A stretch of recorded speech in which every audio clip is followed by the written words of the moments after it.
What would you do if you walked into court, homeless, broken, and the judge suddenly stopped, looked at you, and said your name? The courtroom buzzed with the low hum of shuffled papers, murmured conversations, and the clicking heels of legal assistants pacing to and from the bench. Fluorescent lights cast a sterile glow over faded wood and scuffed tile, the kind of place that had seen too many broken promises and not enough justice. The bailiff's voice cracked the silence. Next case, Walker, Daniel. Heads didn't turn. No one cared. Another name. Another man lost in the system. Then the door creaked open. He walked in slowly, his steps unsure, almost reluctant. His coat, if it could still be called that, hung in threads, barely clinging to his shoulders. His boots, once military issue, were now so worn they had holes in the soles. A faint but unmistakable stench followed him, the kind that came from weeks without a shower and nights spent curled up against concrete walls. He didn't meet anyone's gaze. His eyes stayed low, fixed on the floor like it held all the answers he'd lost somewhere in the war and the years that followed. The judge, a man in his early 60s with silver hair and the kind of calm authority that made rooms fall silent, looked down at the folder in front of him. He adjusted his glasses, scanned the name again, then looked up. And froze. Daniel Walker. The judge's voice had changed. It wasn't stern or detached anymore. It cracked slightly, like it had collided with a memory. The public defender looked up from his paperwork. The court clerk paused mid-type. Even the bailiff glanced sideways. Daniel finally looked up. Slowly. His eyes were bloodshot, sunken from exhaustion and hunger, but somewhere behind them, the ghost of a man who had once stood tall. "Yes, sir," he said, his voice hoarse. The judge leaned back. The air seemed to shift. Do you know a Marcus Dean?" Daniel's breath caught. For a second, the courtroom disappeared. In its place, a memory. A desert, a convoy, the sound of mortars whistling through air, and a voice, yelling, "I got your 6, Walker. Go." The silence in the room stretched. "I did," Daniel finally whispered. "He was my best friend." The judge closed the folder and took a long, shaky breath. "That was my son." No one spoke. The room didn't know what to do with this information. A homeless man, charged with petty theft, stood face to face with the father of the man he once fought beside. A twist no one saw coming, except fate. Hit subscribe and leave a comment with where you're watching from. This story might just spark a new beginning. What's one thing that always pushes you forward, even when things get tough? Just days earlier, Daniel had been curled up beside a dumpster behind a downtown grocery store, his ribs poking through his skin, his breath forming clouds in the midnight air. Hunger gnawed at his insides like a ticking clock, and when the opportunity presented itself, he took it. A can of soup. 2 granola bars. An apple. It wasn't exactly a heist. But security saw him, tackled him, and handed him over to the cops like he was a hardened criminal. He'd been through worse. This was just another fight to survive. Except this fight was different. Because that name, Dean, dragged him backward in time like a riptide. Back to the sandstorms. The gunfire. The blood. The brotherhood. And the loss. Judge Richard Dean sat quietly on the bench. He looked like he'd seen a ghost. Because he had. Daniel didn't recognize him at first. But now, seeing him clearly, the gray hair, the eyes that mirrored Marcus's, it hit him like a freight train. The last time he'd seen this man was over 10 years ago. A barbecue in San Diego. Family and friends gathered before deployment. Marcus's dad had shaken his hand and said, "Bring him home safe." He hadn't. The judge cleared his throat, forcing formality back into his voice. "Mr. Walker, this is a preliminary hearing. You're charged with petty theft, though your prior record is clean." Is that correct? Daniel nodded. I see here you served in the Marine Corps from 2007 to 2013. Honorable discharge. Afghanistan deployment. Multiple commendations. Another nod. And now you're living on the streets? A beat. Then, yes, sir. The judge didn't respond for a moment. Then, instead of moving on, he did something unexpected. He stood. Court is in recess for 15 minutes. The gavel struck. The bailiff looked stunned. Daniel just stood there, like someone had hit pause on his life. Outside the courtroom, a few reporters who had been lingering for a high-profile trial down the hall began murmuring. Something strange was happening in courtroom 3A. They sensed a story. And they were right. Back in his chambers, Judge Dean sat alone. He stared at an old photo on his desk, Marcus in uniform, arms around his brothers in arms, including a younger Daniel. They looked invincible then. He had kept that photo all these years. It was the last one Marcus had sent before his unit was ambushed. Now, that same man, broken, unrecognizable, stood in front of him, not as a hero, but as a criminal. Something inside him twisted. This wasn't justice. This was a warning. A mirror. How many more Marcus Deans and Daniel Walkers were out there, forgotten after the war, falling through the cracks? When the judge returned to the bench, the courtroom was quieter than before. He looked directly at Daniel. We'll reconvene tomorrow morning. Mr. Walker, you'll be held overnight, but I will personally request access to your VA records and service history. You deserve more than a cold courtroom and a number next to your name. Daniel nodded again, too stunned to speak. As the guards let him out, he whispered, almost to himself. Maybe this is where it starts to change. Before the courtroom. Before the streets. Before the theft, the shame, the silence. There was Daniel Walker, high school quarterback, Marine recruit, and son of a proud, working-class family in Akron, Ohio. He grew up in a two-bedroom house with peeling paint and a front porch that leaned a little to the left. His mom, Gloria, worked nights at a local diner, her hands always smelling faintly of coffee and bleach. His dad was long gone, just a name on a birth certificate and an empty space in the living room where a man was supposed to be. Daniel learned early how to take care of himself. Laundry by age 10. Cooking ramen by 12. By 16, he was helping pay the gas bill with tips from mowing lawns. But he never complained. His mom was doing the best she could, and Daniel? He believed in doing hard things without whining. That belief would shape everything. He enlisted in the Marines at 17, fresh out of high school with a buzz cut and a jawline built for discipline. The recruiter made it sound like an adventure, but Daniel didn't join for glory. He joined because he needed structure, and college wasn't an option when your savings account was negative and your future was built on overtimes and overdraft fees. And because, deep down, he wanted to matter. To become something more than just another kid from a nowhere town. Boot camp stripped him down and rebuilt him stronger. Every mile run, every shouted order, every bleached hallway of Paris Island forged him into something sharper, someone who stood taller. He learned how to shoot, how to move, how to survive. But more importantly, he learned what it meant to have someone's back. That's where he met Marcus Dean.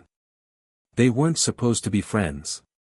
Daniel was quiet, all grit and no nonsense. Marcus? Loud. Sarcastic. The kind of guy who cracked jokes during push-ups and whistled at drill instructors just to make everyone sweat. But they clicked anyway. First during weapons training, Daniel was a natural shot, Marcus not so much. They'd spend late nights in the sand, Marcus cursing the M16 while Daniel adjusted his grip and muttered, "You're holding it like it's a damn violin." Then during deployment, they shared a tent, a playlist, and eventually, a bond stronger than blood. It was Marcus who started calling him Ohio, and it was Daniel who called Marcus Hollywood, because of the shades he wore even in overcast weather. They'd sneak instant coffee before patrol, share stories about girls back home, and argue over which superhero would survive in a real war zone. But when the bullets started flying, the jokes stopped. They watched each other's backs without hesitation. "I got your six." Always. In 2012, they were deployed to Helmand Province, Afghanistan, dry, hot, brutal. Their unit, Lima Company, was tasked with patrols through some of the most hostile terrain in the region. The days blurred into each other. Sand in their boots, heat rash under their armor, and eyes always scanning rooftops and alleyways. On the good days, they'd make it back to the FOB with nothing but sweat and sunburn. On the bad days, they brought someone home in a bag. One afternoon, 2 weeks before they were scheduled to rotate back, the mission changed. Intelligence came in, suspected arms cache in a rural compound 5 clicks west. Simple in theory. Routine sweep. Minimal resistance. They never stood a chance. The ambush was textbook. As they approached the compound, a roadside IED took out their lead vehicle. Gunfire followed from multiple angles, rooftops, windows, even children's bicycles were rigged to explode. Daniel remembered Marcus screaming, "Down! Left flank!" He remembered smoke, confusion, screaming.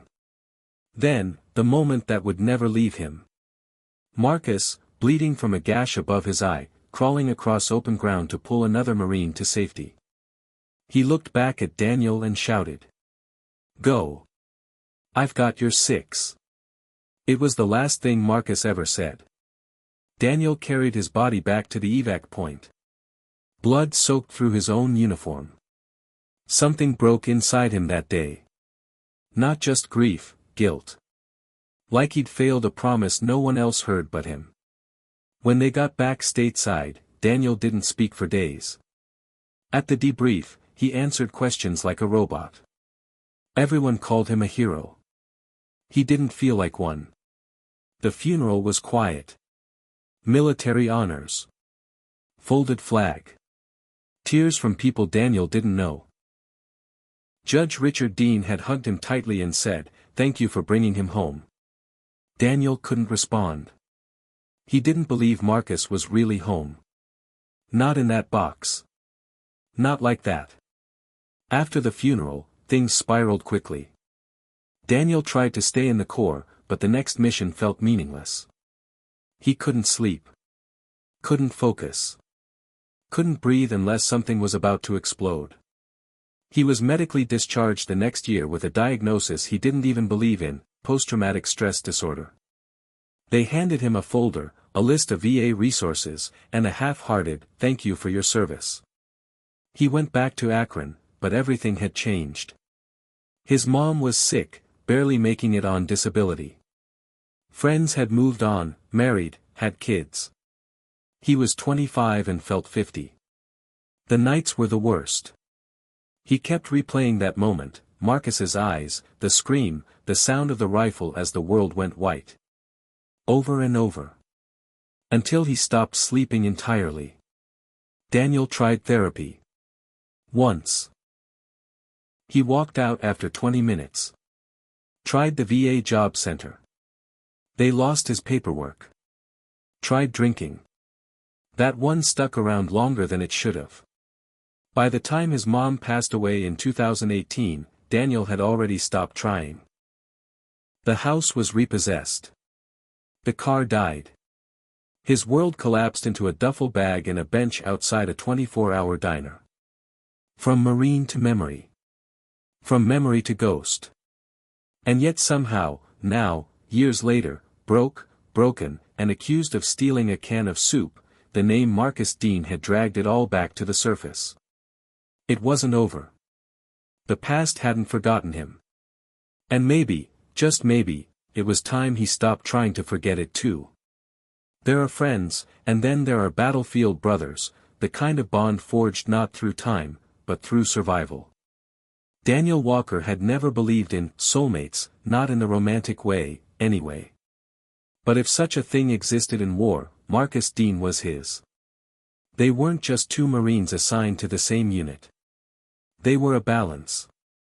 Fire and ice. Chaos and order. Marcus brought the spark, Daniel brought the ground. And together, they made sense. Their friendship really took root in Okinawa. It was a training rotation before deployment. Hot, humid, miserable. The food was terrible. The beds were worse. Everyone was cranky. One night, after hours of drills, Marcus snuck into Daniel's room with a contraband bag of peanut M&Ms and a smirk. Yo, Ohio. Ever seen a man crack open a vending machine with a shoe? Daniel didn't even look up from cleaning his rifle. If this ends with us doing push-ups at 4 a.m., I'm breaking your face. Relax, Marcus said, tossing the bag to him. Operation Snack Drop was a total success. Daniel caught it, then smiled. Just barely. But it was enough. They spent the next hour talking about everything and nothing. Music, high school, girlfriends that didn't wait around. Marcus admitted he wanted to be a teacher someday. History, probably. I like stories, he said. Daniel shook his head. You drive a classroom insane. Marcus grinned. That's the plan. From that night on, they were inseparable. On deployment, they bunked together, patrolled together, fought side by side. Marcus once took a punch for Daniel after a bar fight in Kandahar. You hit like my grandma, he laughed at the guy who broke his nose. Another time, Daniel dragged Marcus 50 yards under enemy fire when he twisted his ankle on a night op. Didn't even hesitate. You carry me again, Marcus wheezed later, and I'm buying you a ring. Daniel deadpanned, only if I get to pick the playlist at the wedding. They had a language of their own, built from years of inside jokes, near-death moments, and quiet nights under desert stars. What made it all more real, more human, was what happened off the field. When Daniel's mom had a health scare back home, it was Marcus who found a sat phone and gave him 10 whole minutes. No questions asked. When Marcus got a care package from his dad, a box filled with books, cookies, and a photo of their dog, he shared it all, even the Oreos. And when mail came late, when sleep was hard, when the silence stretched too long after gunfire, it was Marcus who'd say, "Come on, man. I'm still here." That's what they always said to each other. A grounding phrase in a world full of chaos. I'm still here. Once, during a lull between missions, they sat out under the stars on top of a supply crate, passing a shared cigarette. Marcus looked up and said, "You ever think we'll make it to 30? Daniel blinked. Yeah. Why not? Marcus didn't answer at first. Just exhaled a slow drag. Then, something about this life, man. It pulls pieces out of you. Daniel just shrugged. Then we rebuild. Together. Together. They bumped fists. Didn't need to say more. When they weren't patrolling or training, they were writing letters home, Daniel to his mom, Marcus to his father. You ever met my dad? Marcus asked one day. Daniel shook his head. Nope. You talk about him like he's some kind of superhero. Marcus laughed. He kind of is. Judge Richard Dean. Big shot back in California. Doesn't show it, though. Lost my mom young, raised me solo. Still calls me every week if the network's up. Sounds like a solid guy. He is, Marcus said, suddenly quiet. I hope you meet him someday. You'd like each other. Daniel gave a short nod. Yeah. Someday. That someday never came. The day of the ambush still lived in Daniel's mind like a nightmare that refused to end. They were on foot. Hot, dusty. The kind of day where your skin stuck to your gear and the silence made you nervous. They should have known. When the first explosion hit, everything went sideways. Shouts. Smoke. Screams. Marcus was moving. Always the first to act, dragging a wounded comrade toward cover. Daniel shouted after him, saw the spray of bullets coming from a rooftop. Marcus. Their eyes met for a split second. Then Marcus turned and shoved the wounded Marine to safety, and was hit. The impact knocked him backward, his body landing hard in the dust. Daniel sprinted to him. Dropped to his knees. Pulled him behind a wall, hands already pressed against the bleeding. Stay with me. You hear me? Marcus smiled, barely. I got your 6, he said, voice raspy. And then, nothing. Daniel sat with the body all the way to the base. He refused to let anyone else touch him. Not until he was zipped into the bag. He kept one thing before they closed it, Marcus's dog tag. He still had it. Around his neck. Every day since. At the funeral, Daniel didn't speak. But he stood next to Judge Dean, who held his son's flag with hands that didn't tremble. After the service, the judge pulled Daniel aside. Were you with him? He asked. Daniel nodded. Was he scared? Daniel took a breath. No, sir. He was calm. He saved someone. Like always. The judge looked at him then. Really looked, and said, then you brought him home the way I raised him to be. Daniel never forgot those words. Years later, lying on cardboard behind a liquor store, Daniel would hold that tag and whisper, I'm still here. It felt like betrayal. Marcus was gone. And he, the man who survived, was wasting away, forgotten by the country they both served. But now, standing in that courtroom, face to face with the father of the man who once saved his life, Daniel felt something shift. Maybe this wasn't the end of the story. Maybe, after all this time, he wasn't alone. It started like any other patrol. Helmand Province. August heat. A dry, merciless sun hung like a weight in the sky, pressing down on the gear-strapped Marines as they trudged through endless dust and silence. But silence in Afghanistan was never peaceful. It was a warning. Daniel Walker knew that. He felt it in his gut that morning. That crawl of instinct down the spine. The one you learn to listen to after your first firefight. Anyone else feel off? He asked, adjusting his grip on the rifle. Marcus Dean turned, grinning under the brim of his helmet. Ohio, you say that every patrol. This time it's real. Cool. So I'll just die slower, Marcus replied, rolling his eyes. But even he walked tighter that day. They all did. The mission brief had been straightforward. Intel suggested a Taliban weapons cache in a small rural compound west of their forward operating base. No known civilians. No confirmed enemy. Just recon. Secure and sweep. But Helmand had a way of flipping routine into deadly in a blink. They reached the compound around 1,400 hours. Daniel moved ahead with his fire team, eyes scanning rooftops, windows, the slight twitch of curtains or barrels of guns. Nothing.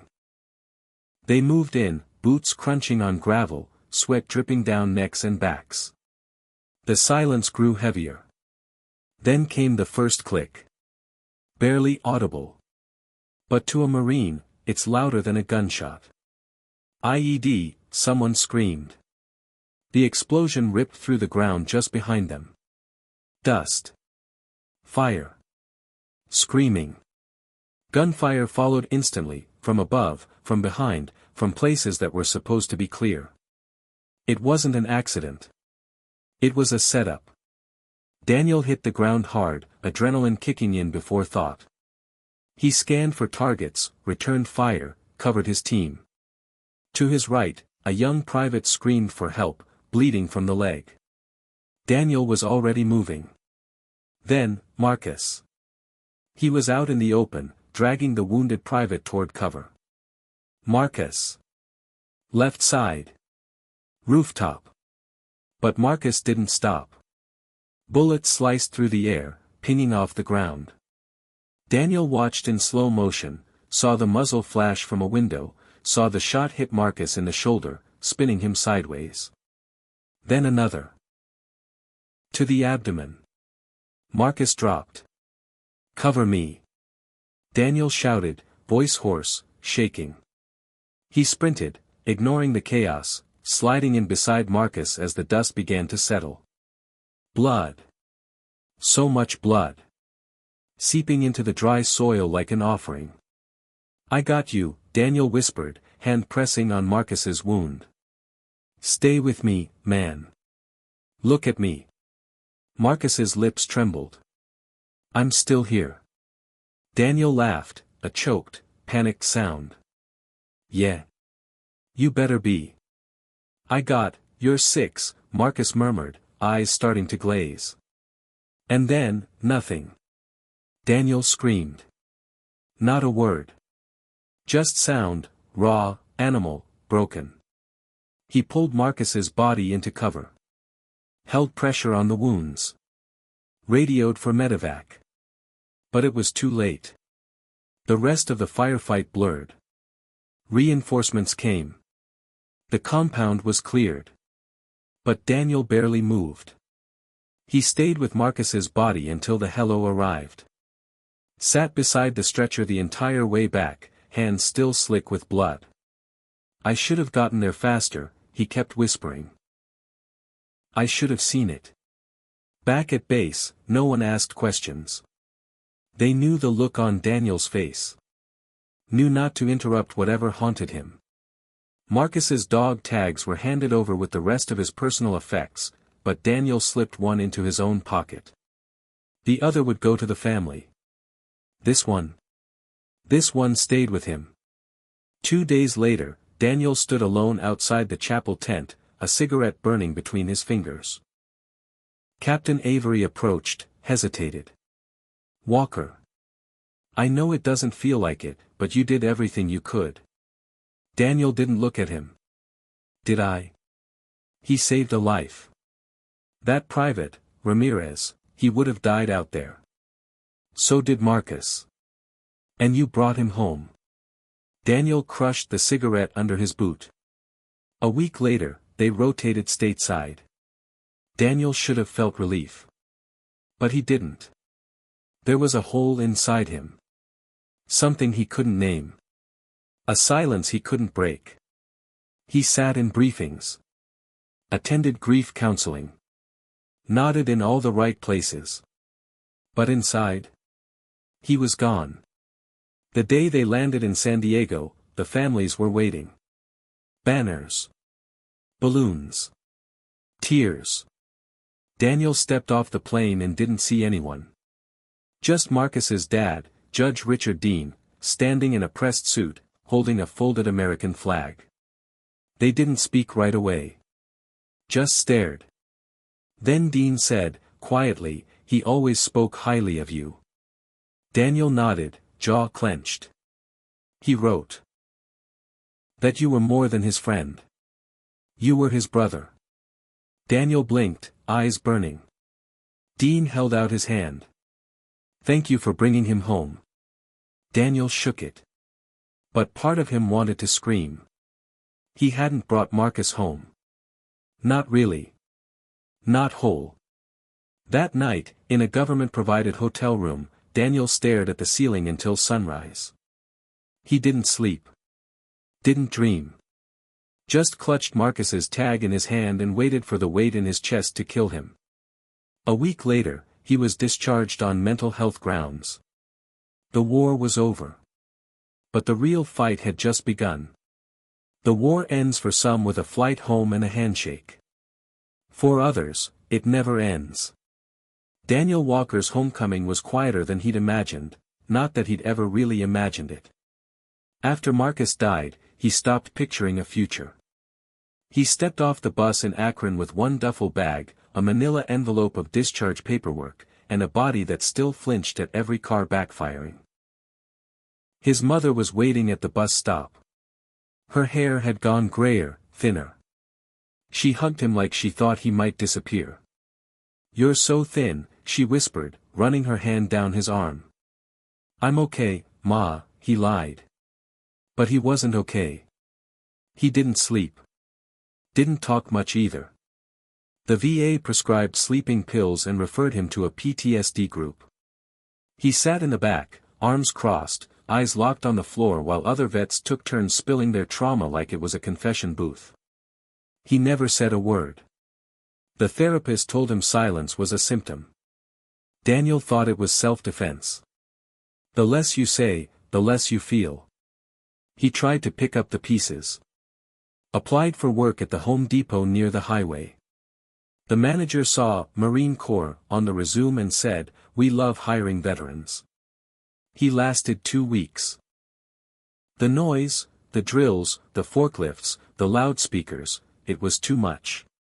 One afternoon a flat of wood pallets crashed to the floor, and Daniel hit the ground before he knew what was happening. They called it a safety concern. Let him go with a smile and a coupon for 10% off his next purchase. His mother suggested school. "There's GI Bill money, honey. You always liked history." He enrolled at the local community college. Made it through 3 classes before dropping out. He couldn't sit still. Couldn't focus. Everyone felt so young. Their problems, grades, hookups, spring break, felt like foreign concepts. What was he going to say? "I used to carry my best friend's dog tag while we cleared IEDs." The nightmares got worse. He'd wake up gasping, soaked in sweat, the sheets twisted like a tourniquet. Some nights he slept in his clothes, boots by the bed, just in case. Other nights he didn't sleep at all. He started drinking to fill the silence. At first, just a couple of beers to take the edge off. Then whiskey. Then cheap vodka. By the time his mother found him passed out in the bathroom with a cracked bottle beside the toilet, she didn't yell. She just cried. The VA offered inpatient treatment. He declined. Said he was fine. He wasn't. The tipping point came slowly. Little things chipped away. 1 month, his disability check was late. Then the car broke down. Then his mom's medical bills piled up. She'd been quietly battling chronic illness for years, hiding it to spare him. When she collapsed on the kitchen floor in 2018, Daniel rode in the ambulance with her, gripping her hand like it was the last piece of his old life. She died 3 days later. Pneumonia and complications. No savings. No insurance. He planned the funeral alone. Folded another flag. Sat in another front row. 2 funerals. 2 flags. 2 pieces of his soul gone. After that, things unraveled fast. The bank took the house. The car was towed and auctioned. What was left fit into a backpack and a storage locker he couldn't afford to keep. Eventually, even the locker was gone. By 2019, Daniel was living on the street. Not all at once. It starts with a friend's couch, then a spare room, then a shelter, and then the shelter's full. He slept in a park at first. Then an abandoned lot. He found a corner behind a strip mall that stayed dry when it rained. He kept the dog tag around his neck. It was the only thing he had left of Marcus, and maybe of himself. He didn't panhandle. Couldn't bring himself to ask for help. Not yet. He got used to being invisible. People passed by like he wasn't there. Looked past him, through him. The only time they saw him was when security told him to move along. Or when a clerk watched him too closely at a gas station. He started talking less and watching more. The silence became armor. One night in early winter, the cold set in early. Daniel hadn't eaten in 2 days. His hands were shaking. He wandered behind a grocery store and saw the back door open. A delivery had just finished. There, on a shelf inside, a few food boxes left unattended. Soup cans. Granola bars. Fruit. He moved fast. Grabbed what he could. Enough to last him the night. He didn't even hear the security guard until it was too late. They tackled him to the ground like he was a threat. His boots tore open. One of the cans rolled out into the alley. It made the local paper, homeless man caught stealing from neighborhood market. Just another mugshot. Another case number. No mention of his service. No mention of Marcus. No mention of the dog tag tucked under his shirt. Just a thief. And now, months later, that charge had landed him in front of a judge. Not just any judge. Marcus's father. Daniel sat in the cold holding cell the night before his hearing. He stared at the floor, knees pulled to his chest, the tag still wrapped around his fingers like a prayer. He had no plan. No lawyer. No hope. But now the past was staring at him from the bench, with the same eyes as the man he lost in the sand. And for the first time in years, Daniel wondered. Maybe this wasn't the end. Maybe this was the beginning of something he couldn't see yet. The courtroom was cold. Not cold like the weather, cold like marble, like the echo of hard truths and harder decisions. It was a place where people came to be judged, not saved. Judge Richard Dean had been sitting on that bench for over 2 decades. In that time, he'd seen it all: addicts, con artists, hustlers, thieves. The faces changed, but the stories rarely did. But that morning, something felt different. The defendant shuffled in wearing a worn army jacket 2 sizes too big. His hair was overgrown, face hollow, eyes blank. Just another homeless man on a petty theft charge. Another case. Another number. Case number 38941, the clerk called out. State versus Daniel Walker. Dean's pen froze mid-note. That name. Walker. He looked up slowly. The man didn't look familiar, not at first. But then he saw the stance. Shoulders slightly back, feet just a little apart, the way Marines stood even when they weren't standing at attention. And then it hit him. A memory. A face from a funeral. It had been years, but Dean remembered everything about that day. The folded flag. The 21-gun salute.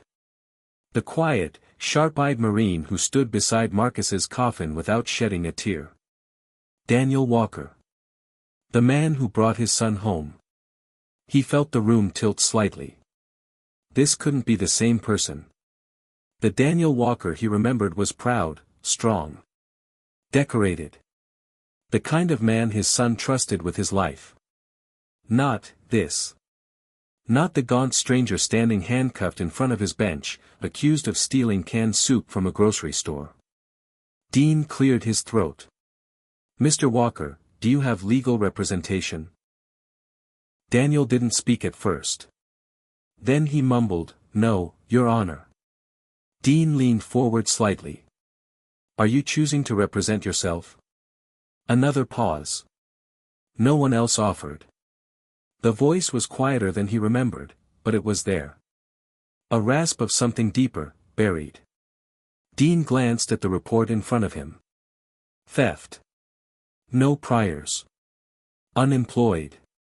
No known address. The paperwork didn't mention military service. It didn't mention anything about Iraq, Afghanistan, PTSD. It didn't mention Marcus. Dean stared at Daniel for a long moment. He could feel his chest tightening, not with anger, but with something else. Guilt, maybe. Grief with nowhere to go. He looked to the bailiff. Recess. 15 minutes. The gavel hit the desk like a hammer. The courtroom rustled with surprise. Daniel was led back to holding. Judge Dean stood slowly, removed his robe, and walked into his chambers without a word. Inside, he sat down hard at his desk, rubbed his eyes, and pulled open the file drawer marked personal. From the back, he retrieved a box, dark wood, simple, with a small brass nameplate, Marcus J. Dean. He hadn't opened it in years. Inside, a stack of letters, old photos, and a single laminated obituary. And near the bottom, a letter addressed to him. Pop. If anything ever happens to me, I want you to remember 2 things. 1. I went out doing what I believed in. 2. If you ever meet my buddy Walker, buy him a beer. He saved my life more than once. You'd like him. He's rough around the edges, but he's the real deal. Love, Marcus. Dean stared at the handwriting for a long time. Buy him a beer. He chuckled dryly, wiping his eyes. Instead, he was about to sentence him for a $2.49 can of soup. When the court reconvened, Daniel had his head down, eyes fixed on the floor. Dean spoke calmly, but firmly. Mr. Walker. I believe we've met before. At my son's funeral. Daniel looked up, startled. For a second, his face shifted, the armor cracked. Yes, sir, he said. That was a long time ago. Dean nodded. Not long enough for me to forget. The courtroom was silent. Dean continued, You were with Marcus when he died? Daniel swallowed hard. Yes. He wrote about you. Told me you were like a brother. Daniel looked down again. His voice barely audible. He was the best man I ever knew. Dean nodded once. Slowly. That makes 2 of us. The prosecution started to speak, but Dean held up a hand. I'm going to adjourn this case temporarily. I want a full background check on Mr. Walker, including military records, VA status, discharge details, and any previous attempts at treatment or housing. The prosecutor blinked. Your Honor, with respect, this is a simple petty theft. This is not simple, Dean snapped. This is a man who served this country. A man my son trusted with his life. And he deserves more than a box to check. Daniel said nothing. But his fists slowly unclenched. The case was recessed. Daniel was led away in cuffs, but something had changed. Someone saw him. Really saw him. Not as a criminal. Not as a ghost. But as the man he used to be, and maybe, just maybe, the man he could be again. Back in his chambers, Judge Dean sat down slowly and opened Marcus's letter one more time. He read the last line aloud, voice soft. You'd like him. Dean whispered back, I already do. Judge Richard Dean had sent hundreds of men through the system. But that night, as he sat alone in his home office surrounded by military records, transcripts, and old photographs, one man's story refused to leave him. Daniel Walker. The same Marine who had carried his son out of hell. The same man who now stood on the edge of total collapse, not because he had failed his country, but because his country had failed him. Dean wasn't supposed to get involved. Judges weren't investigators. They didn't go looking through case files after hours. They didn't pull favors or dig through the Department of Veterans Affairs database with a private contact on speakerphone. But tonight, Dean didn't care about protocol. This was personal.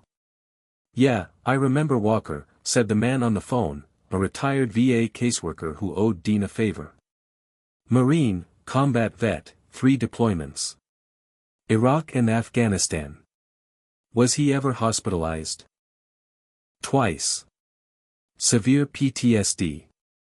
First time after losing his best friend in combat. Dean didn't say a word. And again after his mother died. But he checked out early both times. Why? Dean asked. He said he didn't belong there. Said he was wasting a bed someone else needed. Dean's jaw clenched. His files marked inactive. No fixed address. Missed a benefits renewal window. That voided his housing voucher. Dean closed his eyes. One missed form. One bureaucratic oversight. That's all it took to send a war hero to the street. The next day in court, Daniel stood taller, but only just. Wordless. Wary. Dean had requested he remain in county custody during the adjournment, not to punish him, but to make sure he was safe. Warm. Fed.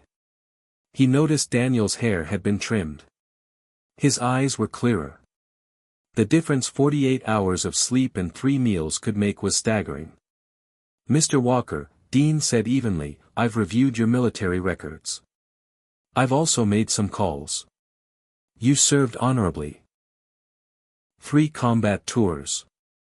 Silver Star. Purple Heart."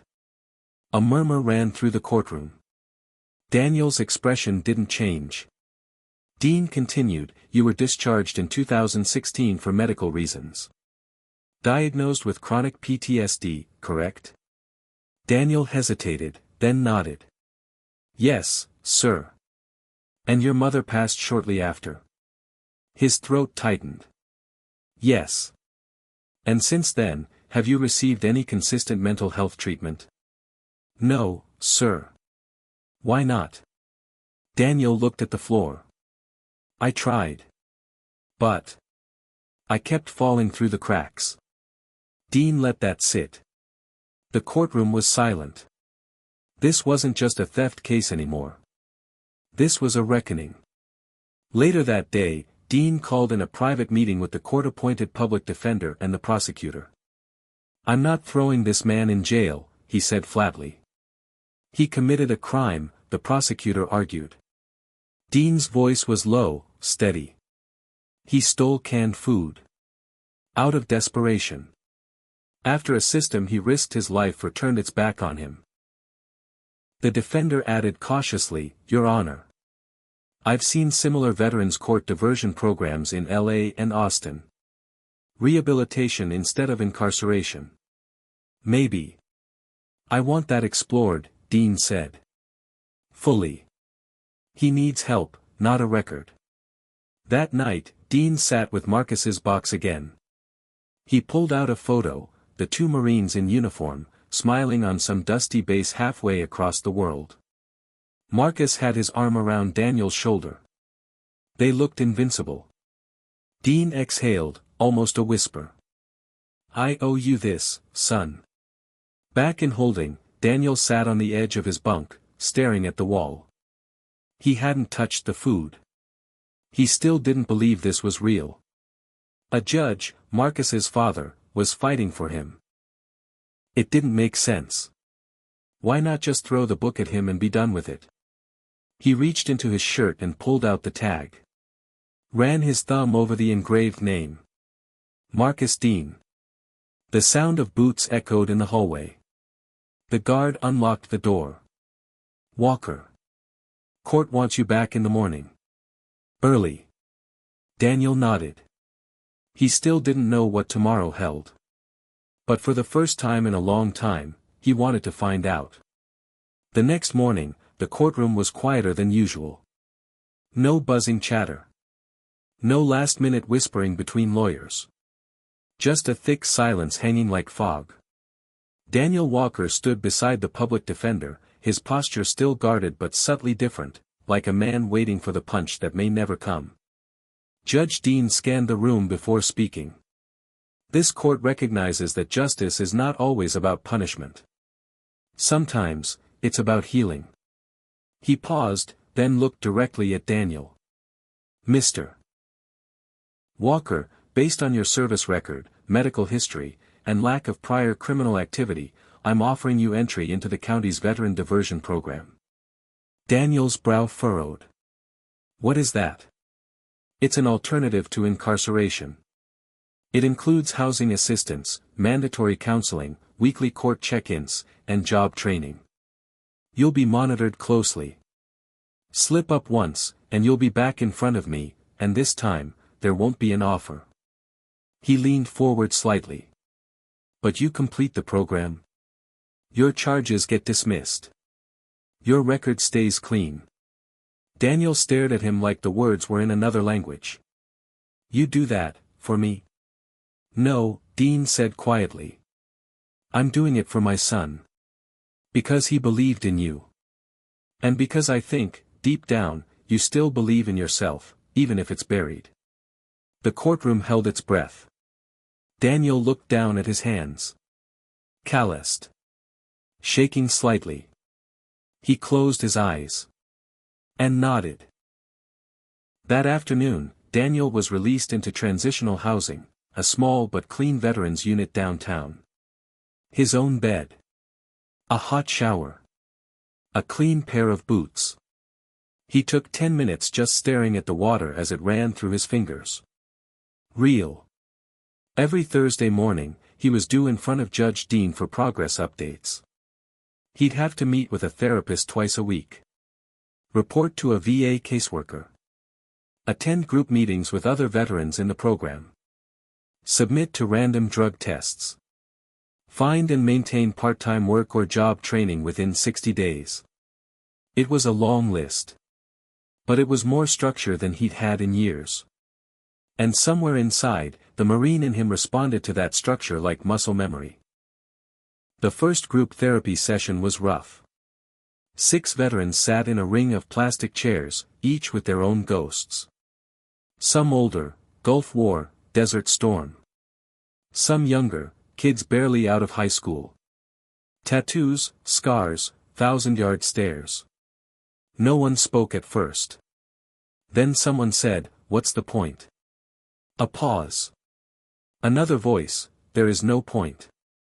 Unless you make one." That stuck with Daniel. He didn't speak in that session. Or the next. But he showed up. And showing up was more than he'd done in a long time. Back in court the next week, Dean raised an eyebrow. "You've got a roof, 2 clean tests, and haven't missed a check-in. That right?" Daniel gave a slow nod. "Yes, sir." Dean cracked something that almost looked like a smile. "Then we'll call that progress." Over the next month, Daniel began to fill out again. He cut his hair. Started jogging in the mornings. He found a part-time job at a local mechanic's shop, helping with tires and oil changes. The work was simple, quiet. His boss, a former Navy guy, didn't ask many questions. Just handed him a wrench and said, "Show up. Do the work. Don't steal my lunch." Daniel did all 3. In therapy, the dam finally broke one rainy Tuesday afternoon. He was sitting across from Dr. Lang, a blunt, no BS VA psychologist with sleeves rolled up and a desk full of army coins. Daniel hadn't said more than 5 words in their first 3 sessions. But that day, she looked him square in the face and said, "Tell me about Marcus." Daniel flinched. "Why?" "Because you talk around him like he's a ghost in the room. And ghosts don't leave unless you name them." Daniel stared at the floor. "Everyone talks about how I saved him," he said finally. "But I didn't. I carried his body out of that compound.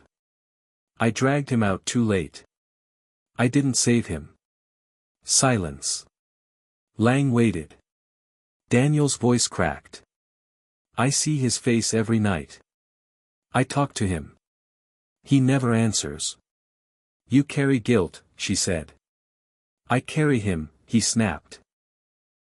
"Right here." He pulled the chain from under his shirt, the dog tag. She didn't look shocked. She just nodded. And for the first time, Daniel felt heard. 3 months in, Daniel was stable. Working. Clean. Clear-eyed. He still had bad nights. Still kept a light on in his room. Still reached for the dog tag in moments of panic.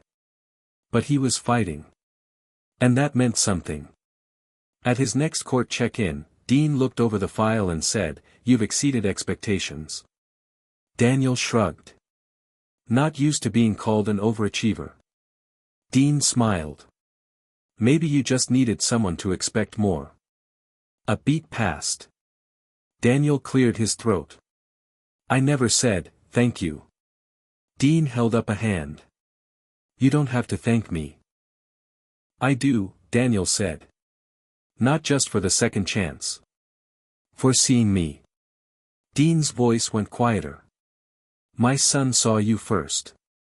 And for a moment, there was no judge. No defendant. Just two grieving men trying to make peace with the past. Recovery is not linear.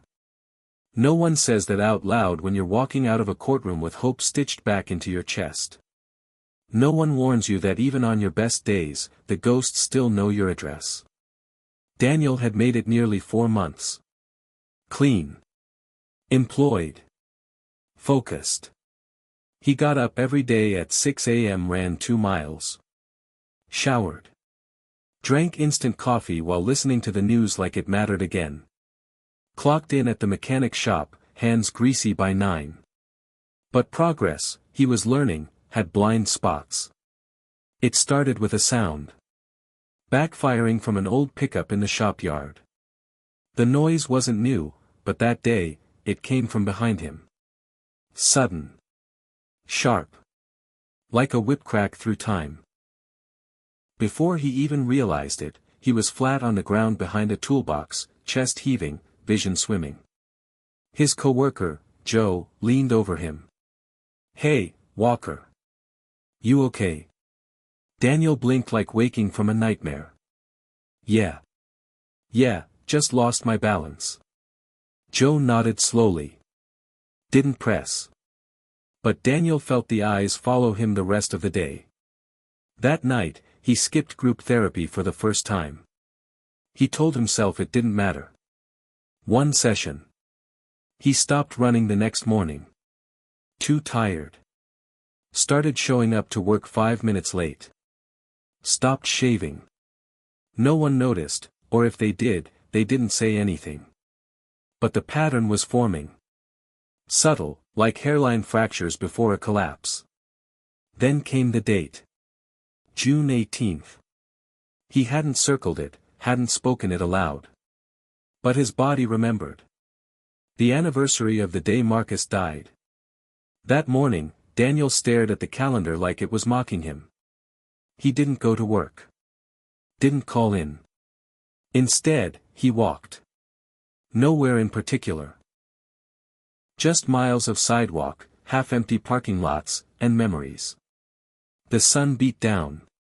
Every corner turned led nowhere.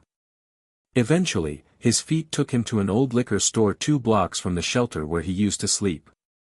He stood outside for a long time. Watched people come and go. Saw the cheap whiskey through the window, the same brand that used to help him forget. The craving hit like a storm. He stepped forward. Hand reached for the door.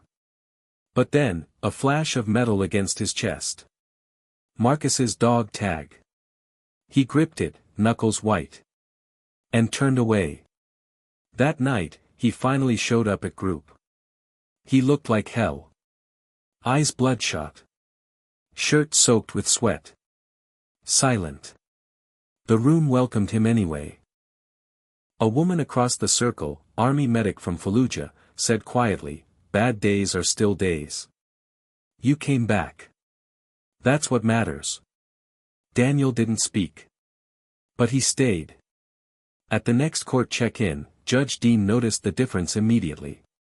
"Rough week?" he asked. Daniel nodded. "Didn't relapse. But I got close." Dean tapped a pen thoughtfully. "You know what I admire about you, Walker? You keep showing up." Daniel looked down. "Feels like I'm barely holding it together." Dean said, "Holding it together is enough sometimes." He paused. "You know, Marcus had a saying when things got bad. He'd say, if you can't carry the pack, carry the man next to you." Daniel smiled faintly. "I remember." Dean leaned forward.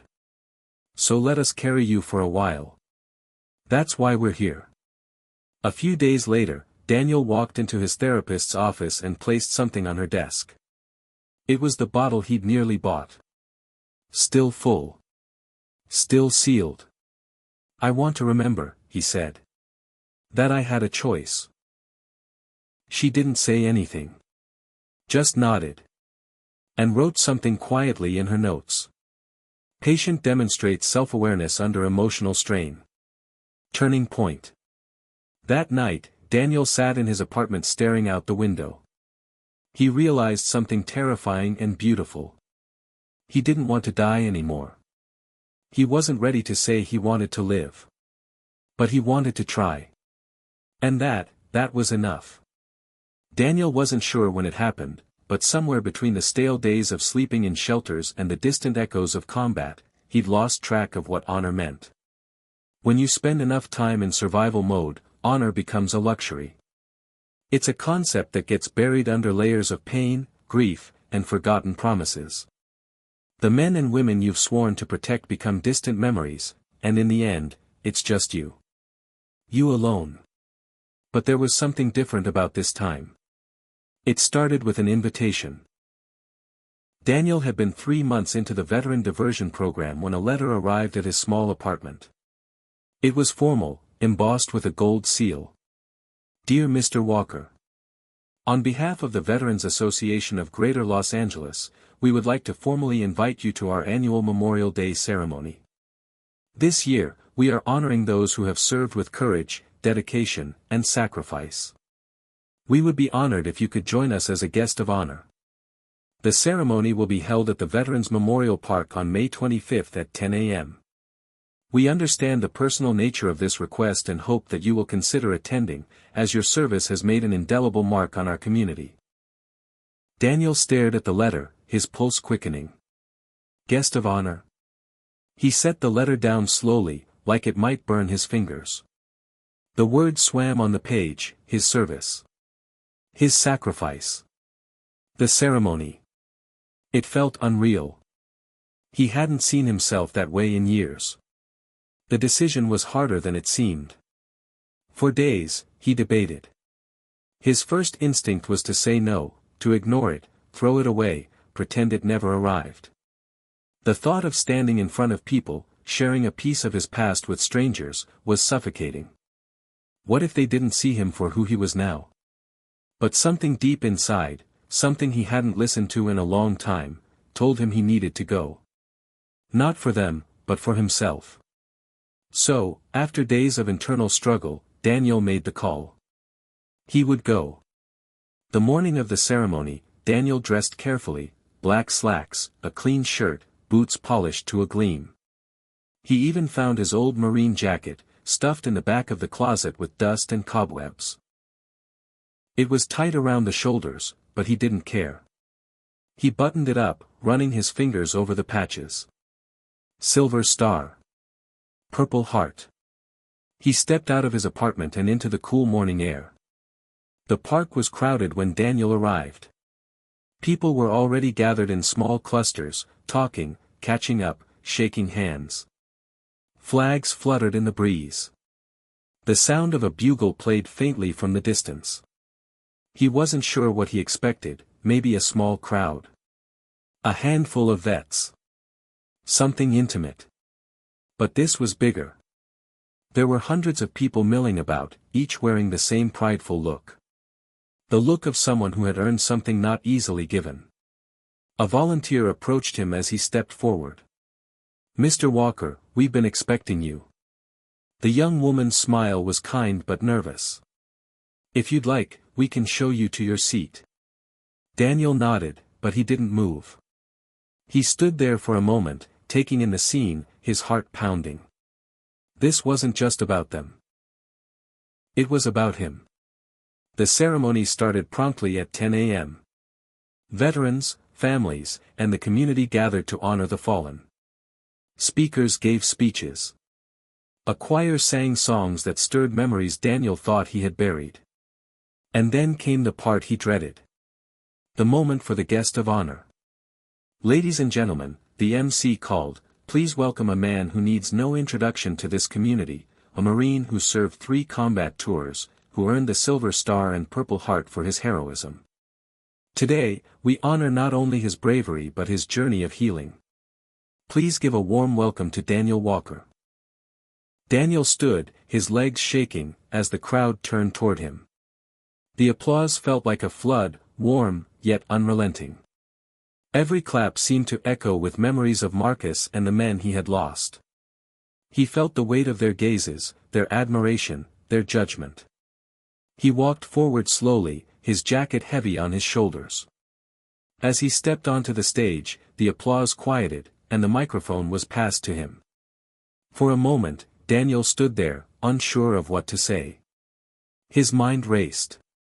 The speech was never part of the plan. He hadn't prepared a speech. All he had were his thoughts, raw and jagged. But then, something shifted inside him.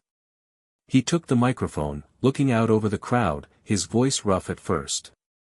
I didn't think I'd be standing here today, Daniel began. To be honest, I didn't think I deserved to be. I didn't think I was worth remembering. Not after everything I've been through. He paused, letting the words settle. I don't stand here alone. I stand here because of the men and women I served with. The ones who didn't make it home. And I stand here because of the people who've been helping me get back on my feet. They gave me a second chance when I didn't believe I had one. They saw me, even when I couldn't see myself. He took a breath. Honor isn't about the medals. It's not about the stories or the applause. Honor is about the people you fight for. The people you protect. And the people who help you when you fall. He looked out at the crowd, his heart beating steadily in his chest. I've learned that I'm not alone. I have people in my corner now. And maybe, just maybe, that's what it takes to keep going. The crowd was silent for a moment, and then the applause erupted again, louder this time. But this time, Daniel wasn't overwhelmed. This time, he stood tall, not just as a man who had survived, but as one who had learned to live again.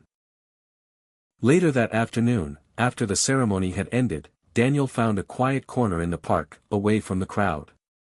He took out the dog tag, the one he hadn't worn in years, and held it between his fingers. I think I'm finally honoring you, Marcus, he whispered. It wasn't about the medals. It wasn't about the accolades. It was about living in a way that made sense of the sacrifices. And for the first time, Daniel felt like he was doing just that. Hit subscribe and leave a comment with where you're watching from. This story might just spark a new beginning. What's one thing that always pushes you forward, even when things get tough? Daniel had learned something crucial about recovery in the last few months. It wasn't just about getting clean or finding a job. It wasn't about the therapy sessions or the group meetings, either. It was about facing the fear. Fear had been his constant companion for as long as he could remember. Fear of failure. Fear of letting people down. Fear of not being enough. But worst of all, it was the fear of being seen, truly seen, for who he was, scars and all. He'd managed to build a life for himself again, piece by piece. A new job. New friendships. A clean slate. But every time he looked in the mirror, he saw the remnants of the man who had been broken. The man who had let Marcus down. The man who had failed in so many ways. And each time, he wondered if he could keep going. The worst part was that the fear wasn't always loud. It wasn't always in the form of screaming panic attacks or heart-pounding dread. Sometimes, it was quieter. It lingered in the small moments. Like when he stood in front of his bathroom mirror in the early morning, staring at his reflection as if he might recognize the face staring back. That morning, Daniel had another therapy session scheduled. It had been 2 weeks since the Memorial Day ceremony, and he was still riding the high of the applause. But now, as he sat in the waiting room, a creeping feeling started to take hold. What if it was all a fluke? What if he wasn't really getting better? What if, deep down, he was still that broken man who had stumbled through life, dragging the weight of his failures with him? The thought gnawed at him, tugging at the edges of his mind. Dr. Lang's office door opened, and Daniel stood up, his body tight with nerves. He followed her inside, and for a moment, they just stood there, looking at each other. Have a seat, she said gently, motioning to the chair across from her desk. Daniel sat, his hands clenched in his lap. So, how are we feeling today? Dar. Lang asked, her voice calm but not patronizing. Daniel took a deep breath. I don't know. I feel like I'm waiting for something to go wrong. Dr. Lang raised an eyebrow. What do you mean by that? He hesitated, running a hand through his hair. Like, everything's been going well, but I'm scared. Scared that I'm not actually healing. Scared that one day I'm just going to crash, and everything will fall apart again. Dr. Lang nodded, her expression thoughtful. It's okay to be scared, Daniel. Healing is not a straight line. You're going to have bad days. There will be moments where you feel like you're falling apart. But that doesn't mean you're back where you started. Daniel's eyes flickered with doubt. I don't know if I believe that. Why? I feel like I'm pretending. Like I'm fooling everyone, even myself. I'm not really fixed. Dr. Lang leaned forward slightly. Daniel, healing isn't about being fixed. It's about being real. It's about acknowledging the fear, the pain, the mistakes, and learning to live with them. No one is perfect. No one is completely healed. But you're showing up. And that's what matters. Daniel swallowed, the tightness in his chest not entirely gone but easing a little. I'm trying, he said quietly. But I'm scared that I'll fail again. That I'll let everyone down. That I'll mess up. Do you think failure is something to be ashamed of? Dr. Lang asked, her voice soft but direct. I don't know, Daniel said, his eyes downcast. I've always seen failure as the end. Like if you mess up, that's it. You're done. Dr. Lang shook her head slowly. Failure isn't the end, Daniel. It's part of the process. It's how we learn. And it's how we grow. Daniel looked up at her, trying to understand what she meant. But I'm not sure how to move past it. I'm not sure I can. Then take it one step at a time, she suggested. You don't need to fix everything at once. You just need to keep going, even when you're scared. Even when you're afraid of failing. The rest of the session passed in a blur. Daniel's mind kept returning to her words. Failure isn't the end. It's part of the process. It was the kind of thing he had heard before, but it hadn't quite clicked until now. Maybe it was because he had been trying so hard to run from his past, to bury his mistakes and fears. But maybe, just maybe, the only way to move forward was to stop running. That evening, Daniel walked to the mechanic shop, his thoughts swirling. It was a quiet shift, just him and Joe working on a couple of cars in the back lot. Daniel hadn't spoken much all day. His mind was too busy, too full of the questions Dr. Lang had raised. But he wasn't sure how to voice what he was feeling. Joe looked up from the car he was working on and noticed Daniel's silence. You alright, man? Daniel nodded, though he wasn't sure it was true. Just, thinking a lot, I guess. Joe didn't press him, but he could tell something was on Daniel's mind. After a long silence, Joe spoke again. You know, I've seen a lot of guys come through the program. Some make it. Some don't. But the ones who make it, they don't try to pretend they're perfect. They just show up. Every day. Even when it's hard. Daniel swallowed, staring down at his hands. Yeah, but I don't know if I can keep doing that. Joe leaned back against the car, crossing his arms. You don't have to do it alone, man. You've got people who care about you. And you've got to care about yourself, too.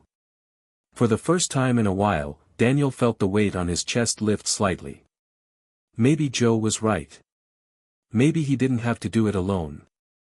That night, Daniel returned to his apartment and sat in the silence. He looked at the framed picture of Marcus on his nightstand, the one that always reminded him of everything he had lost. But tonight, it felt different.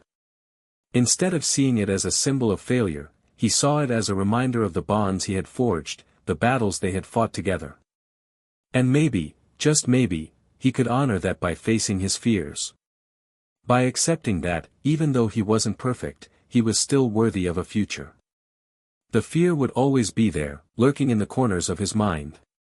But this time, Daniel was ready to face it head-on.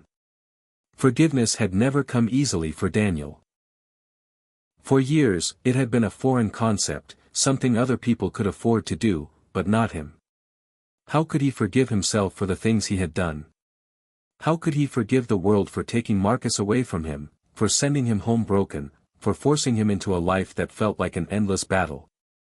Daniel had lived with the weight of these questions for too long, allowing bitterness and regret to fester inside him. But recently, things had started to shift. It wasn't a dramatic moment of clarity, but a slow, steady realization. Forgiveness wasn't just about letting go of the past. It was about freeing himself from its grip. It started with a call. Daniel had just finished a long shift at the mechanic shop when his phone buzzed. The name on the screen was unfamiliar, Rachel, LA Vets Outreach. He hesitated for a moment before answering. Hello. Mr. Walker, this is Rachel from the LA Veterans Outreach. I hope you're doing well. I wanted to reach out because we have an upcoming program, a group therapy session, and we'd like to invite you. It's focused on reconciliation and self-forgiveness. I think it could be helpful for you. Daniel's breath caught in his throat. The word self-forgiveness felt heavy, loaded with so much emotional baggage. He wasn't sure if he was ready to face that kind of vulnerability, but something in Rachel's voice made him hesitate. She sounded sincere. I don't know, he said, his voice uncertain. I'm not sure if I'm ready to forgive. Rachel's tone softened. That's okay. It's not something you have to do overnight. But sometimes, facing the pain, sharing it with others who've walked a similar path, can make it a little more bearable. Just think about it. No pressure. Daniel was quiet for a long moment. He thought about the times he had tried to bury the pain. He thought about how that pain had shaped him, held him back, kept him trapped in a cycle of self-loathing. Could this group therapy really help him let go? Could it help him find a way to move on? He exhaled slowly. I'll think about it. Thank you. Over the next few days, Daniel mulled over the offer. It wasn't the first time someone had suggested therapy, but it was the first time someone had mentioned self-forgiveness in a way that made him pause. He had never given much thought to the idea of forgiving himself. How could he? He had been a soldier, a protector. He had made choices, sometimes hard choices, that still haunted him. But could he live with those choices forever? Could he keep punishing himself for things he couldn't change? The thought lingered in his mind, gnawing at him. He realized that this wasn't just about Marcus anymore. It was about him, too. He had been holding on to a grudge against himself for so long that it had become part of his identity. But maybe it was time to let it go. The group session was scheduled for the following Saturday, and Daniel found himself sitting in a circle with a group of veterans he didn't know. There were 10 of them, all ranging in age, race, and background. Some looked hardened by years of combat, while others seemed like they were just beginning to face their battles. Rachel stood at the front of the room, a calm and steady presence. She explained the purpose of the session, to help veterans come to terms with their pasts, to find ways to forgive themselves and each other, and to begin healing from the wounds that could only be healed by compassion. It was harder than he had anticipated. As the group went around sharing their stories, Daniel felt his throat tighten. Each person had their own version of pain. Some had lost comrades, others had faced the horrors of war and carried that trauma with them every day. Some spoke about the guilt they felt, while others expressed anger or regret. And when it was his turn, Daniel found himself frozen. He wanted to speak. He wanted to tell them how he'd failed Marcus. How he'd failed himself. How he couldn't get over the guilt that gnawed at him every day. But the words wouldn't come. He sat there, his hands trembling, his heart pounding. Then, one of the men spoke up. He was older, with graying hair and a weathered face. His voice was gravelly but kind. You don't have to say everything, man, he said, looking at Daniel. But if you need to, we're here. We've all been where you are. Something in the man's voice, that simple understanding, broke through. For the first time in years, Daniel felt like someone got it. He wasn't alone in his pain. These people knew what it felt like to carry that weight. Daniel took a deep breath, his voice unsteady. I don't know how to forgive myself. I've carried this guilt for so long. I feel like I'm not worthy of forgiveness. Like I failed everyone I loved. The room was silent for a moment, the weight of his words hanging in the air. But then Rachel spoke softly, Daniel, you're not alone in this. You don't have to carry this burden by yourself. The others nodded, offering silent encouragement. One by one, they shared their stories of struggle and redemption, of finding peace within themselves after years of fighting a war that had never ended. It was hard to listen at first, but as the stories unfolded, something began to shift within him. Maybe, just maybe, he wasn't beyond saving. Maybe there was a chance for him, too. By the end of the session, Daniel didn't have all the answers. He still didn't know how to fully forgive himself. But he had taken a crucial step. For the first time, he realized that forgiveness wasn't about erasing the past. It was about accepting it, acknowledging the pain, and choosing to move forward despite it. As he left the session, Daniel's mind was buzzing with thoughts, but there was one thing that stood out above all the rest: healing doesn't happen in a straight line. It happens in steps. And he was finally starting to take those steps. That evening, Daniel returned to his apartment and sat in front of the mirror. He looked at himself, at the man who had carried so much for so long, and he whispered softly, maybe it's time to forgive you, too. For the first time in a long while, he didn't feel so alone. The week after the therapy session felt like the beginning of something new. For the first time in a long while, Daniel didn't feel weighed down by the constant tug of regret. Instead, there was a quiet determination that began to take root within him. He was no longer defined by the mistakes of his past, the things he couldn't change. Slowly but surely, he was learning to release the grip of guilt, and with it came a freedom he hadn't realized he had been craving. That morning, he stood in front of the mirror, looking at himself with a different kind of curiosity. His reflection had always felt like a reminder of all that was lost, of the man who had fallen short in every way. But now, the face looking back at him wasn't a stranger. It was a man who had survived. A man who had faced demons, both external and internal, and had come out on the other side stronger. The mechanic shop had become a steady anchor in his life. The work was simple, but it gave him structure, something he had longed for during the years of chaos. But lately, there was something more, a sense of purpose he hadn't experienced before. One morning, as Daniel was finishing up a car repair, Joe walked into the garage, holding a piece of paper in his hand. He looked unusually serious. "Hey, Daniel," Joe said, handing him the paper. "I got something for you." Daniel took it, his brow furrowing in confusion. It was an application for a veterans job training program, one that focused on helping homeless vets like him reintegrate into the workforce. "Joe, what is this?" Daniel asked, his voice tinged with uncertainty. "It's a program I know about," Joe replied. "It's for vets who want to get into trades, something a little more long-term than just working at a shop. I figured you might be interested." Daniel looked down at the paper, his mind racing. A training program meant more responsibility, more stability. It meant putting himself out there in a way he hadn't done in years. But it also meant a chance for something more. For a future. "I don't know, Joe," Daniel said, his hesitation still evident. "I've been doing okay here. Do you think I'm ready for something like that?" Joe's gaze softened. "You're ready, man. I've seen you grow. You've come a long way from when I first met you. If you can keep your head in the game and stick with something, I think you've got a real shot at it." Daniel's heart raced as the idea began to settle in. This wasn't just a job. It was a path, one that could lead him to a future he had never dared to imagine. A future where he wasn't just surviving, but thriving. "I'll think about it," Daniel said, his voice quieter than before.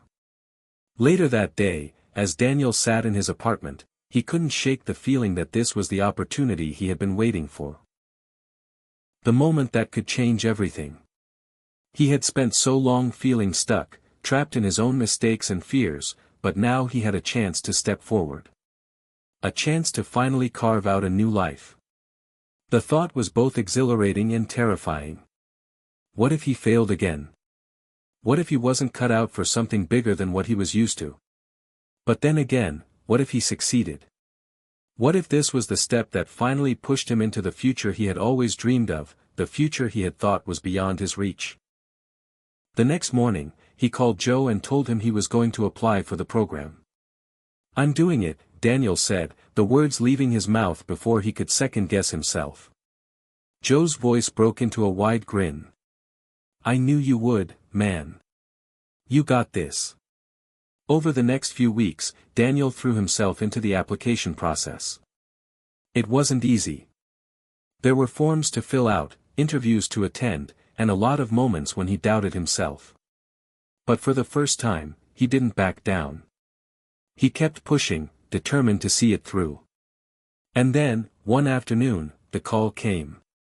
"Hello, is this Daniel Walker?" The voice on the other end was formal but warm. "Yes, speaking," Daniel responded, his voice tight with anticipation. "This is Sarah from the Veterans Job Training Program. I'm happy to inform you that you've been accepted into the program. Congratulations." For a moment, Daniel stood in stunned silence, the words sinking in. He had been accepted. I don't know what to say," he stammered, a mixture of disbelief and relief flooding through him. "You don't need to say anything. Just show up for the first day of training next Monday, and we'll take it from there. We're looking forward to working with you." The following Monday, Daniel walked into the training center with a sense of purpose he hadn't felt in years. The building was bustling with activity, filled with veterans from all walks of life, all of them eager to get started on their new paths. As he sat in the orientation session, listening to the instructors talk about the skills he would learn, Daniel felt something shift inside him. This was no longer just about surviving. It was about building something real, something he could be proud of. He couldn't help but glance around at the other veterans, many of whom looked just as nervous as he felt. Some were older, others younger, but they all shared one thing in common, a desire for a second chance. Daniel realized that this wasn't just a job training program. It was a community, a place where people who had seen the worst of the world could come together and rebuild. The first few weeks of training were grueling, but Daniel found himself rising to the challenge. The work was hands-on, involving everything from welding to construction, and he was learning quickly. His body ached at the end of each day, but there was a satisfaction in the work that had eluded him in the past. He was no longer just putting in time. He was building something, piece by piece. And slowly, he began to believe that he could build a future for himself, too. By the end of the month, Daniel had made a decision: he was going to stick with this, no matter what. He knew it wouldn't be easy. There would be setbacks, struggles, and days when the old fears resurfaced. But for the first time in a long while, he had a direction, a path forward. As he finished his shift that day, he stood in front of the mirror once more. This time, he didn't see a man defined by his past mistakes. He saw someone who had the power to change, to grow, and to create a new life. And for the first time in a long while, Daniel felt hope. The next few months passed in a blur of hard work, long hours, and small victories. Daniel had settled into the rhythm of the job training program. It wasn't glamorous, and it wasn't easy, but it was a steady, reliable path that gave him something he hadn't had in years: hope. He woke up each day with a purpose, determined to prove to himself that he was capable of more than just surviving. Every time he mastered a new skill, every time he overcame a challenge, it felt like a small victory against the demons of his past. And yet, as much as the work gave him purpose, something was still missing. He had been so focused on rebuilding his career, on pushing himself to succeed, that he had neglected one crucial element of healing: connection. It wasn't until one chilly morning, after an early training session, that Daniel realized how isolated he had become. He was sitting on a bench outside the center, tying his boots, when someone sat next to him. Daniel glanced up and saw Marcus, one of the other veterans from the program. Marcus had always been friendly, but they hadn't spoken much beyond casual greetings. Marcus was older, maybe in his mid-50s, with a calm, weathered presence about him. He had the kind of face that had seen more than his fair share of hardship, but there was a certain peace in his eyes now that Daniel envied. "Mind if I sit?" Marcus asked, a quiet smile on his face. "No, not at all," Daniel replied, a bit taken aback by the sudden invitation to chat. They sat in comfortable silence for a moment before Marcus broke it. "You've been doing great in the program," he said, his voice warm and easy. "I can tell you're pushing yourself." Daniel nodded but didn't say anything at first. He had been so wrapped up in his own thoughts that he hadn't noticed how much he'd withdrawn from the people around him. He had always kept his distance, afraid that letting others in would make him vulnerable, would expose the parts of him that were still broken. "I've been thinking about something," Marcus continued, drawing Daniel's attention back. "You know, this whole process, it's not just about learning skills. It's about learning to trust again. It's about learning to lean on others, even when you're used to doing everything on your own." Daniel was quiet for a long time, considering Marcus's words. He had always prided himself on his independence. He had learned the hard way that trusting others could lead to disappointment, even betrayal. But here, surrounded by people who had faced similar struggles, there was an opportunity to rebuild that trust, to open up in ways he never thought possible. "Trust," Daniel murmured, almost to himself. "I don't know if I'm ready for that." Marcus gave him a knowing look. "I get it. I was the same way when I first came here. But you don't have to trust everyone all at once. Just start with one person, one connection at a time." That evening, Daniel went home feeling unsettled. Marcus's words stayed with him, tugging at something deep inside. He had spent so many years pushing people away, keeping his emotions locked up tight. But maybe Marcus was right. Maybe it was time to try again. Maybe it was time to rebuild the bridges he had burned. The next day, as Daniel walked into the training center, he saw Sarah, one of the program coordinators. She was walking toward him with a clipboard in hand, and she greeted him with her usual warm smile. "Hey, Daniel. How's everything going?" she asked. "It's going well," he replied, offering a tentative smile. "I've been learning a lot." "That's great to hear. Listen, there's a community event this weekend, a barbecue for the veterans. It's a chance to meet some people outside of the program, relax a bit. You should come." Daniel hesitated. A social event. He wasn't sure if he was ready for that. He had always felt more comfortable in the background, observing from a distance. But the thought of it stayed with him. Maybe this was the opportunity he needed to break out of his shell, to connect with others in a way that wasn't just about work. "I'll think about it," Daniel said, giving Sarah a nod before walking away. The weekend came, and Daniel found himself standing outside the event, watching the small crowd gather. The scent of grilling food and the sound of laughter filled the air. It wasn't the typical scene he would have chosen, but something about it felt right.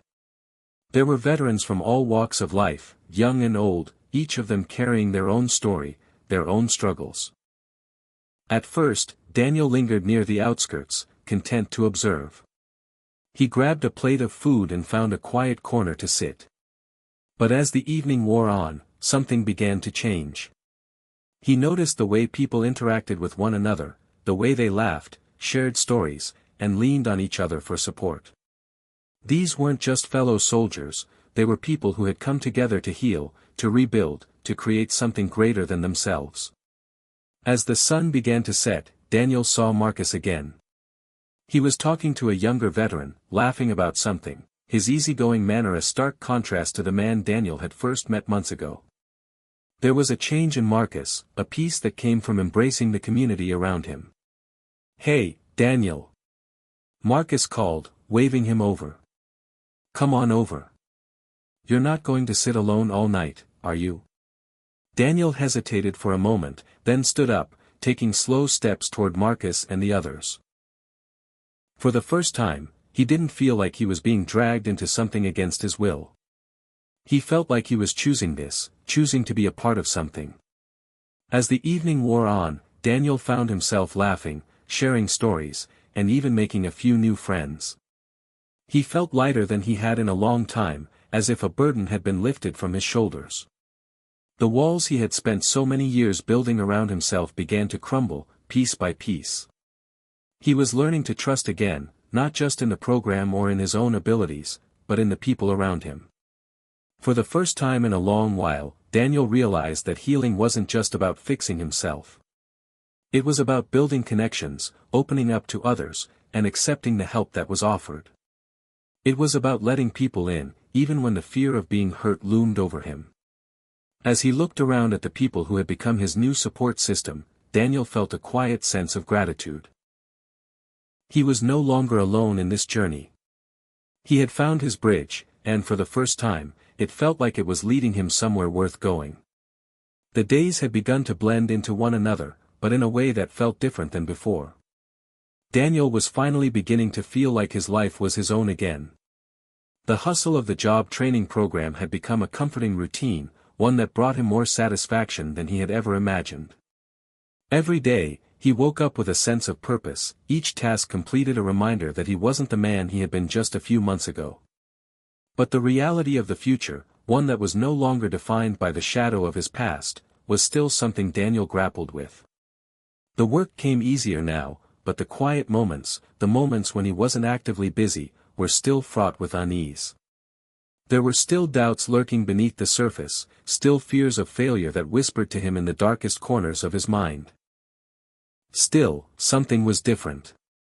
It was a Thursday afternoon when the news came. Daniel had just finished a particularly difficult project at the training center.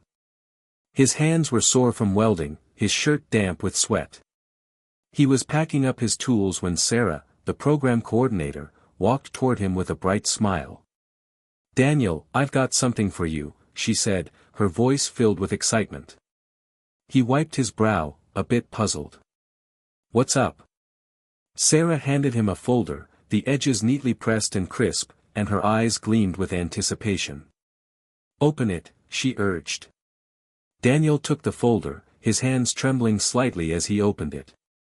Inside, there was a letter, a formal-looking letter with a company logo at the top. As he read through it, his heart skipped a beat. He had been offered a full-time position with one of the largest construction companies in the area, one that had partnered with the Veterans Job Training Program to offer employment opportunities. It was a job that would take him off the entry-level projects he had been working on and give him real responsibility. This was the moment he had been working toward for months.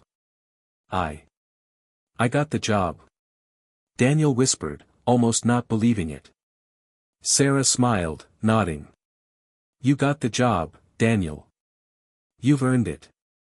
The company is impressed with your progress, and they're excited to have you on board. This is your chance to really take your skills to the next level." Daniel stood frozen, holding the letter in his hands as the weight of the moment sunk in. This wasn't just an opportunity for a paycheck. This was validation, the proof that he could build a future from the ashes of his past.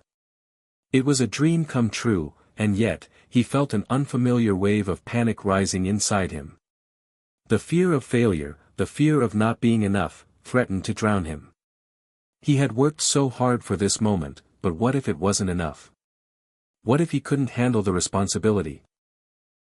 "Hey," Sarah's voice cut through his spiraling thoughts. "You're ready. You've been ready for a long time. Trust me on this." That night, Daniel sat in his small apartment, the letter still in his hands. The gravity of the situation hadn't fully hit him until now. The job offer wasn't just a milestone. It was a turning point, a crossroads that would define the next chapter of his life. But as much as he tried to focus on the positives, doubts crept in. What if he wasn't good enough? What if his past caught up with him? His mind was a whirlwind of questions and insecurities.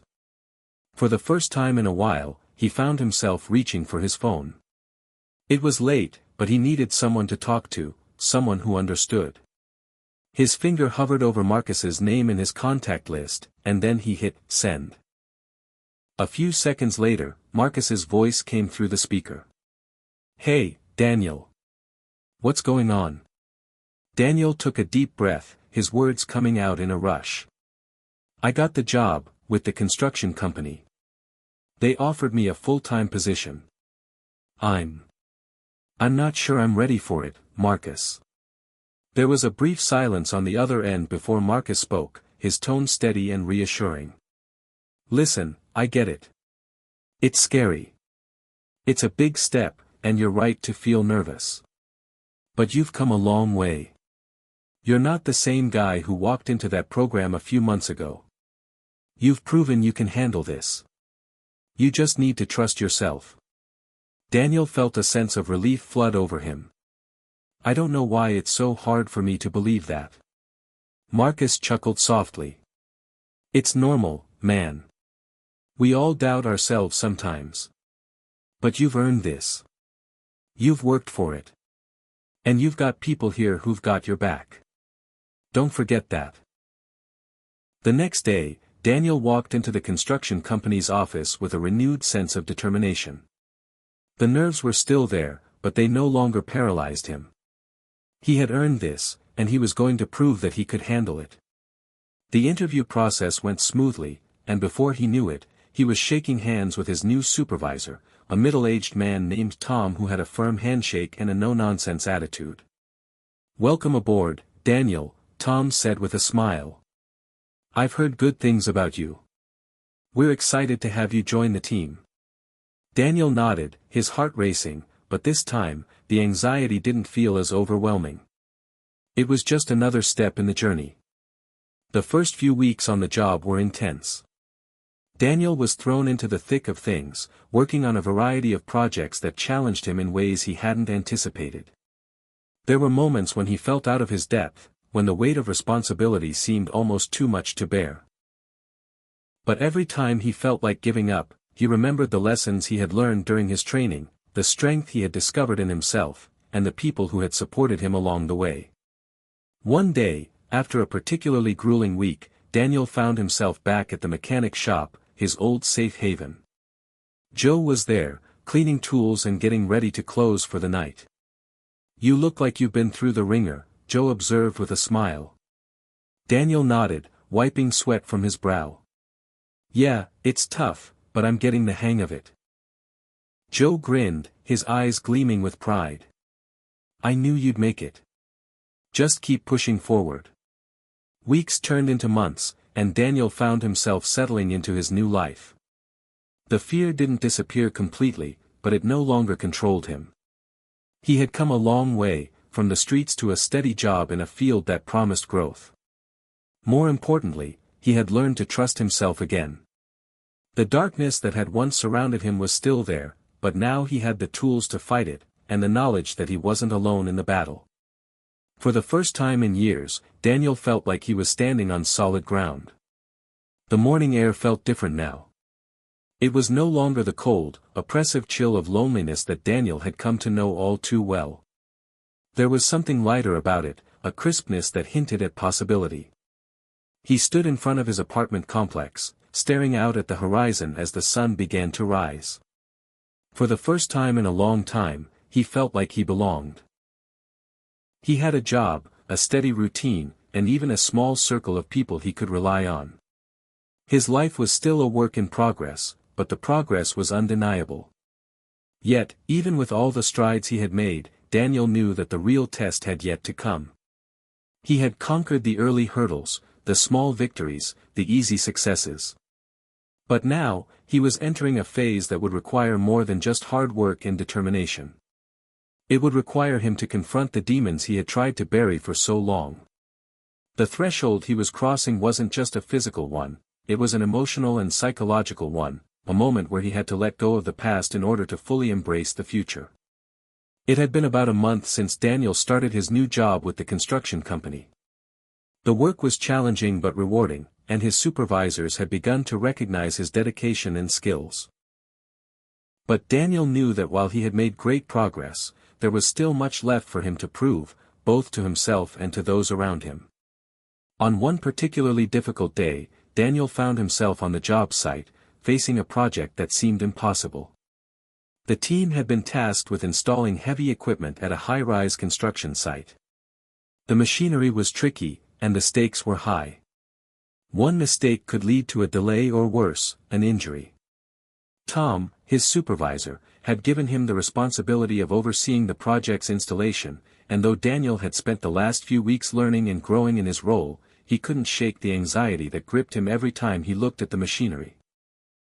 The crew was relying on him, but his mind kept drifting back to moments of failure, times when he had let people down, times when he had been too afraid to take the next step. What if this project was the moment he proved everyone wrong about him? What if he didn't measure up? "Hey, you okay, man?" one of his co-workers, Alex, called out as he approached. Alex was one of the more experienced workers on the team, a guy who had seen it all and wasn't easily rattled. Daniel forced a smile. "Yeah, just a bit nervous about the setup."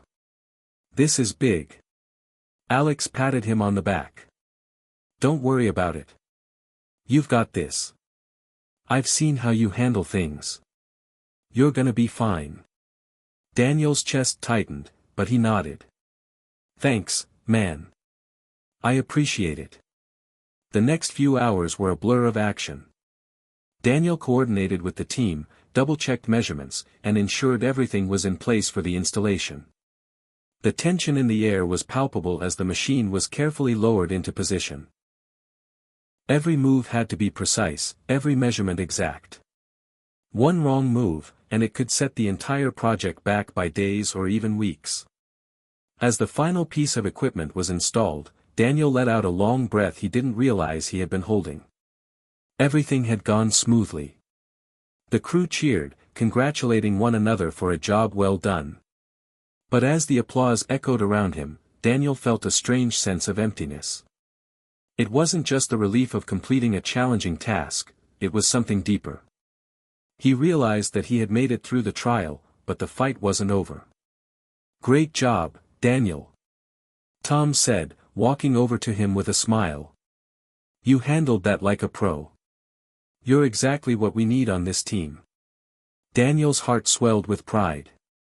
It wasn't just the praise, it was the recognition that he had done something important, something that had value. He wasn't just a soldier lost in the fog of his past. He was a man with purpose, making his mark on the world again. But even with the praise, Daniel couldn't shake the feeling that there was still something he was running from. The challenges on the job site were tangible, but the ones in his mind were more insidious. Every step forward, every victory, felt like it was built on a foundation of fear.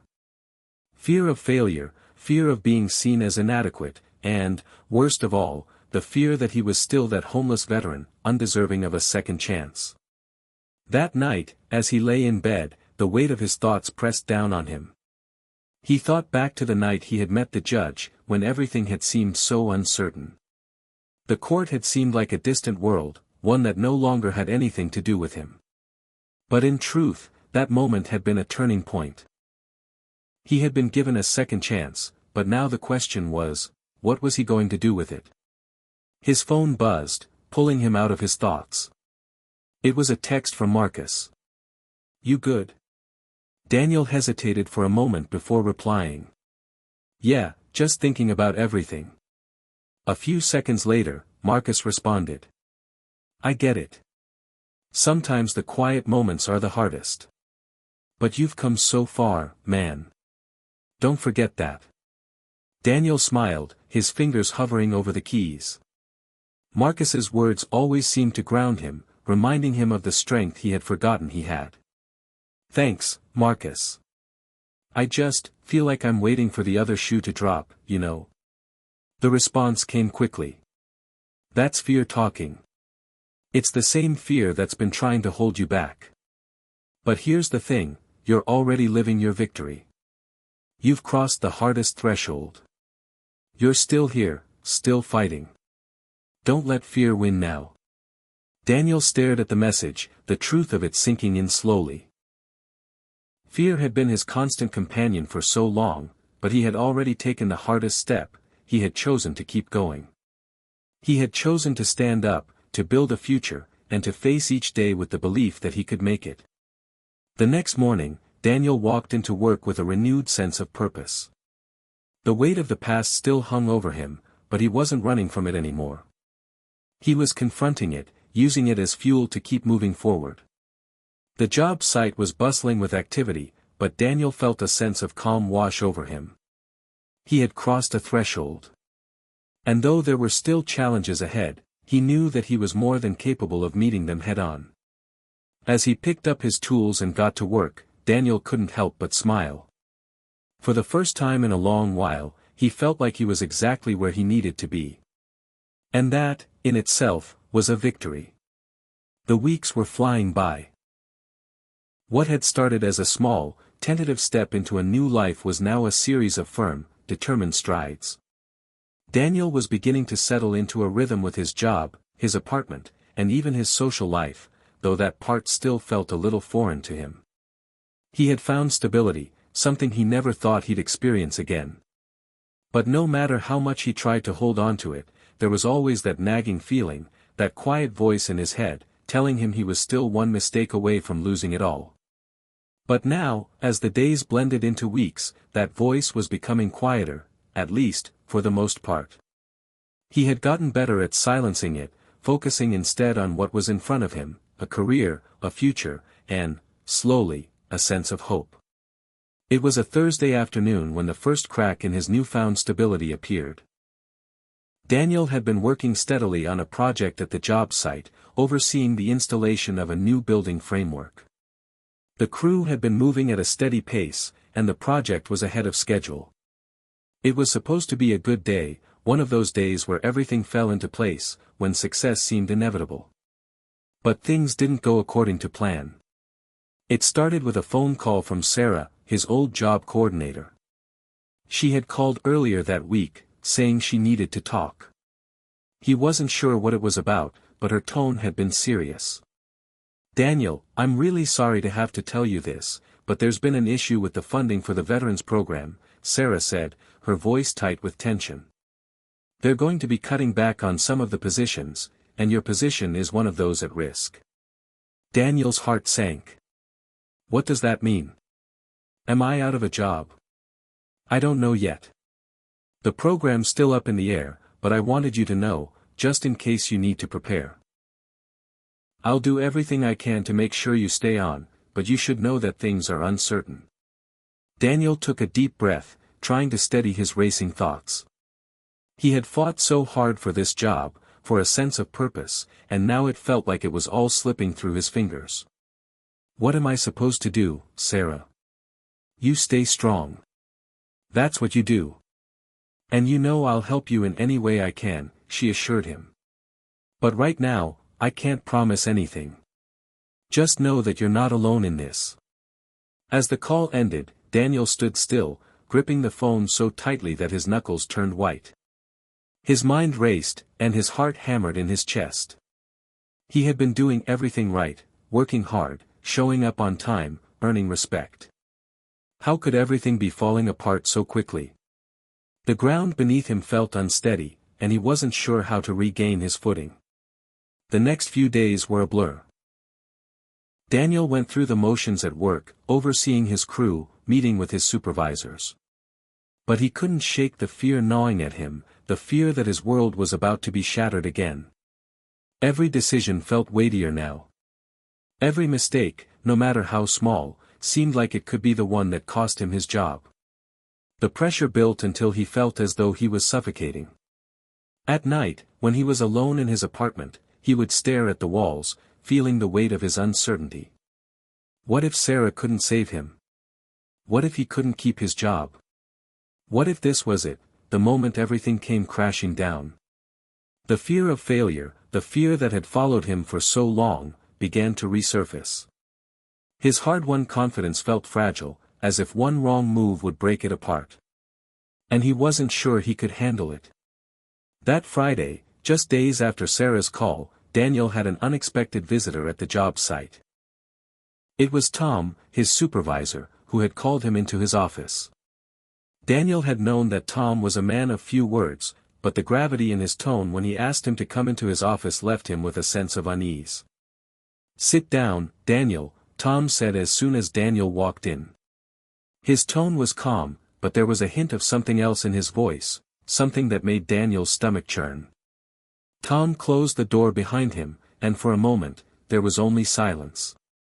Daniel could feel his heartbeat in his ears as he sat across from Tom's desk, trying to steady his breath. "We've been reviewing the status of the program," Tom began, his eyes scanning the paperwork in front of him. "It's clear you've been doing good work, Daniel. We're happy with your progress. But I need to know if you're still committed to staying with the company if the program cuts back." Daniel's mind raced. "What do you mean?" Tom leaned back in his chair, his eyes locking with Daniel's. "We're restructuring, Daniel. The funding for the veterans program has been slashed, but we've decided to offer you a permanent position here. A full-time role, no strings attached. But we need to know that you're ready to take that on. That you're ready to fully commit." Daniel blinked, the weight of Tom's words hitting him all at once. A permanent position. No strings attached. For a moment, he wasn't sure he had heard correctly. "Are you serious?"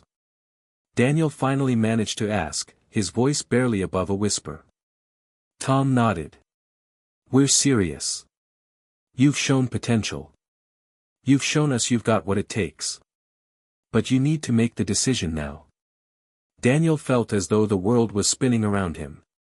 Just a few days ago, he had been ready for the worst, the fear of losing everything, of falling back into the dark place he had fought so hard to escape. But now, here was an offer that could change everything. He took a deep breath, pushing the doubts aside. "I'm in," he said, his voice stronger now. "I'm ready." Tom smiled and stood up, offering his hand. "Good choice. We're glad to have you on board, Daniel. We know you'll do great things here." That night, as he walked back to his apartment, Daniel reflected on what had just happened. He had been standing on the edge, ready to give in to his fear, to let his past mistakes define him. But in that moment, with Tom's offer on the table, Daniel realized something important: he had been tested, and he had passed. Faith in himself, in his future, and in the people around him, had carried him through. It was the only thing that had kept him from spiraling, from falling back into the pit of doubt and despair. The road ahead wouldn't be easy. But for the first time in a long while, Daniel knew that he was ready for whatever came next. He had crossed a threshold, and there was no going back. The feeling of relief from his new position had started to wear off. Daniel had embraced his permanent role at the construction company, and though things seemed to be falling into place, the sense of peace he had briefly felt began to fade, replaced by an unsettling emptiness. It wasn't that he didn't enjoy the work or the stability it provided, he did. But it felt like there was something important left undone, something buried deep within him, that continued to demand his attention. It had been a week since his conversation with Tom, and Daniel was still adjusting to his new responsibilities. The work was more complex now, he was managing a larger crew, handling more significant projects, and trying to balance his personal life, which still felt foreign to him. But even amidst the busy workdays, there was something he couldn't shake, a gnawing feeling in his gut that told him he still hadn't fully healed. The incident that had triggered this feeling came on an otherwise normal day. Daniel was driving to work, the morning sun still low in the sky, when he passed a familiar intersection, a place that had long been a ghost in his past. It was the corner where he had once begged for change, where he had been a nameless face to so many, struggling to survive day by day. His old spot, the place where he had spent countless nights under the harsh streetlights, feeling invisible. The flash of memory hit him like a ton of bricks. He had told himself he was done with that part of his life, that he would never look back. But the truth was, he hadn't fully let go. The shame, the fear, and the trauma of those years still lingered in him like a scar that wouldn't quite heal. It was as if, by choosing to move forward, he had ignored the part of himself that needed to reconcile with the past. As he sat at a red light, Daniel's grip tightened on the steering wheel. The memory of his time on the streets, and the people he had met there, flooded his mind. The faces of others who had shared his struggle, who had fallen through the cracks, were still with him. He couldn't escape the feeling that he was abandoning them, that by moving forward, he was somehow turning his back on his old life. The light changed, and Daniel forced himself to focus on the road. But the unease continued to settle in his chest, a quiet, persistent discomfort that refused to let go. Later that day, as he worked alongside the crew, he ran into something that triggered the feeling again, an encounter with one of the men from his past. While organizing materials at the site, Daniel overheard a voice that he couldn't quite place at first. It was a voice that had haunted his memories, and when he turned, there he was, Jake. Jake had been a regular on the streets, a fellow veteran who had shared countless nights with Daniel in a similar struggle for survival. They had both fought in wars they couldn't forget, and the war they fought on the streets was no different. Jake had been one of the few people who had understood what it felt like to lose everything, to have no one left. The bond they shared was unspoken but deep, forged by mutual suffering and the kind of understanding only people who had been through the same hell could have. "Daniel?" Jake asked, his voice shaky but familiar. "Is that really you?" Daniel's heart skipped a beat. He hadn't seen Jake in years. Not since he had walked away from the streets, not since he had chosen a different path. He wasn't sure what to say, whether to acknowledge the years of silence, or pretend that part of his life had never existed. "Jake?" Daniel finally said, his voice thick with emotion. Jake smiled, but there was a sadness in his eyes that made Daniel's stomach churn. The man hadn't changed much, still weathered, still carrying the weight of the world on his shoulders. His clothes were worn, and his eyes showed signs of too many long, sleepless nights. "You're doing well for yourself," Jake said, eyeing Daniel's uniform. "Look at you, clean, working, all that. I figured you'd never make it out." Daniel felt a pang of guilt. It wasn't the first time he had felt that way, survivor's guilt, a quiet voice whispering that he didn't deserve to be where he was, that he was leaving people like Jake behind. I'm trying, man," Daniel said quietly, running a hand through his hair. "I got a job. Things are better." Jake nodded, but his gaze dropped to the ground, and he shuffled his feet nervously. "That's good. I'm glad. But listen, Daniel," his voice faltered for a moment, then grew softer. "I'm not doing so well. I'm back where we used to be. Hell, I'm probably worse off than before. Can you help me out? I could use a hand." Daniel felt a lump form in his throat. Jake's words hit him harder than he expected. He had tried so hard to leave the past behind, but here it was, staring him in the face. The man who had once been his brother in arms, who had shared his pain, was still living the nightmare that Daniel had escaped. I don't know what to do, Jake," Daniel admitted, his voice barely above a whisper. "I've made it this far, but I don't have much to offer. I've still got so much to work through myself." Jake nodded in understanding, though the pain in his eyes didn't fade. "I get it. I just wanted you to know that I'm still out here. I'm still fighting, Daniel. Maybe one day, we can fight it together." Daniel stood there, at a loss for words, knowing that he could offer no easy solution. He had his own battles to fight, and he knew it would be a long road ahead before he could even begin to offer the help that Jake needed. But the encounter left him with a sense of unfinished business, a realization that no matter how far he'd come, he couldn't forget the people who were still in the struggle. That night, as Daniel sat in his apartment, he couldn't stop thinking about Jake's words. He felt guilty, torn between wanting to do something to help and knowing that he wasn't yet ready to confront his past completely. He had worked so hard to distance himself from the man he used to be, to move forward. But the truth was, his past was a part of him, and as much as he wanted to run from it, it would always be there, waiting to be dealt with. It wasn't just Jake's plea that weighed heavily on him. It was the realization that he had never truly reconciled with the life he had left behind. In order to move forward fully, he needed to confront his past, not just run from it. The next day, Daniel took a small step in the direction of reconciliation. He reached out to Sarah, asking if there was any way he could help connect Jake with resources, a place to stay, or even counseling. It wasn't much, but it was a start. As he sent the message, Daniel understood something crucial. Part of moving forward was taking responsibility for the people he had left behind. He couldn't save them all, but he could make a difference where he could. And in that moment, Daniel realized that he was no longer running from his past. He was learning to live with it, to accept it, and to use it to fuel the person he was becoming. The days after Daniel's conversation with Jake were heavy. It wasn't just the burden of wanting to help his old friend that weighed on him, but the realization that he had become so focused on moving forward that he had ignored how deeply the past still affected him. As much as he tried to bury it, there was no escaping the truth. The war, the streets, and all the battles he had fought within himself, they were all still a part of him. He had learned to cope, to survive, but in some ways, he had never truly healed. But there was something about the connection with Jake that shifted something inside Daniel. The urgency in Jake's voice, his plea for help, it reminded Daniel that no matter how far he'd come, he was never truly free until he could help others still caught in the cycle. It was the following Monday when Daniel felt something change.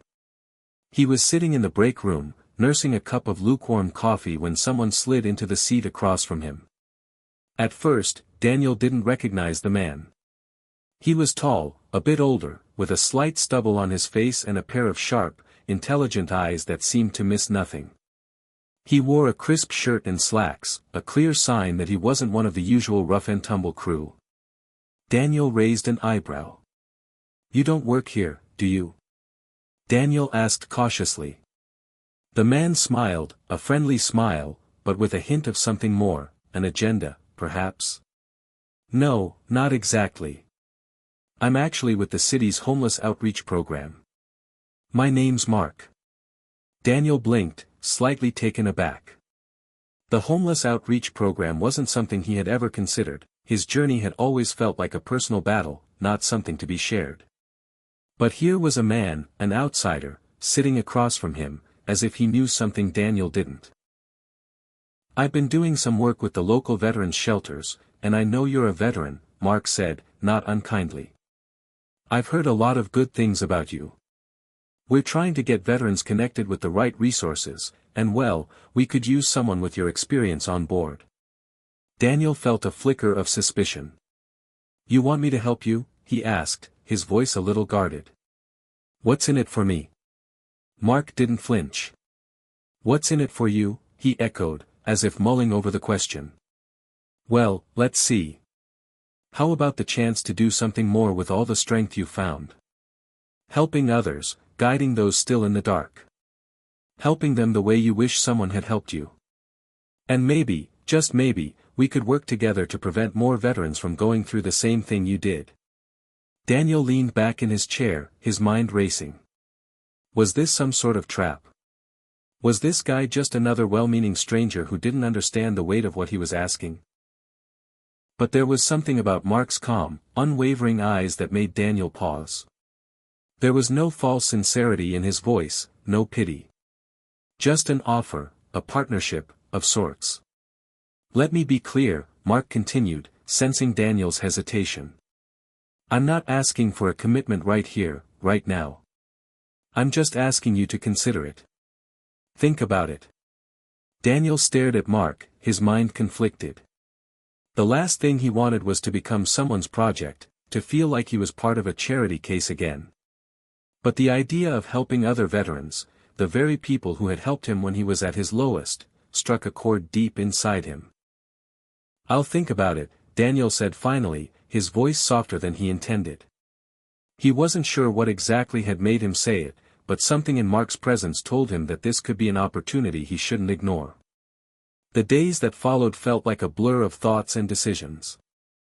Daniel went about his usual routine, work, the apartment, catching up on paperwork, but there was a constant hum in the back of his mind, the memory of Mark's offer lingering like an unanswered question. Helping others was something Daniel had never considered for himself. He was just trying to survive, to keep his head above water. But the more he thought about it, the more he realized that perhaps he wasn't meant to just survive. Maybe, just maybe, he was meant to do more, to pass on the strength and the lessons he had learned the hard way. By the end of the week, Daniel was on his way to meet Mark again. He had made up his mind. He wasn't sure exactly what the future held, but he knew that his past, his struggle, could serve as a powerful tool to help others. To help the veterans still fighting battles they couldn't escape. When they sat down at a small, quiet cafe, Daniel was ready. "All right," he said, his voice steady. "I'm in." Mark looked at him, his face lighting up with genuine pleasure. "You're serious?" "I'm serious," Daniel confirmed. "I don't know what this will look like, but I know I can't turn away from it. If I can help someone else, then that's what I'm going to do." Mark leaned forward, his eyes filled with a mix of respect and appreciation. "You don't know what this means, Daniel. You're going to change lives. And I'm proud to have you as part of the team." The following weeks were a whirlwind of new experiences. Daniel started working with Mark, helping other veterans connect with services they needed. He went to shelters, attended outreach programs, and even sat in on support groups, sharing his story with men and women who were still where he had been not so long ago. It wasn't easy. Many of the people he met were angry, distrustful, or simply too broken to believe in anything anymore. But Daniel didn't give up on them.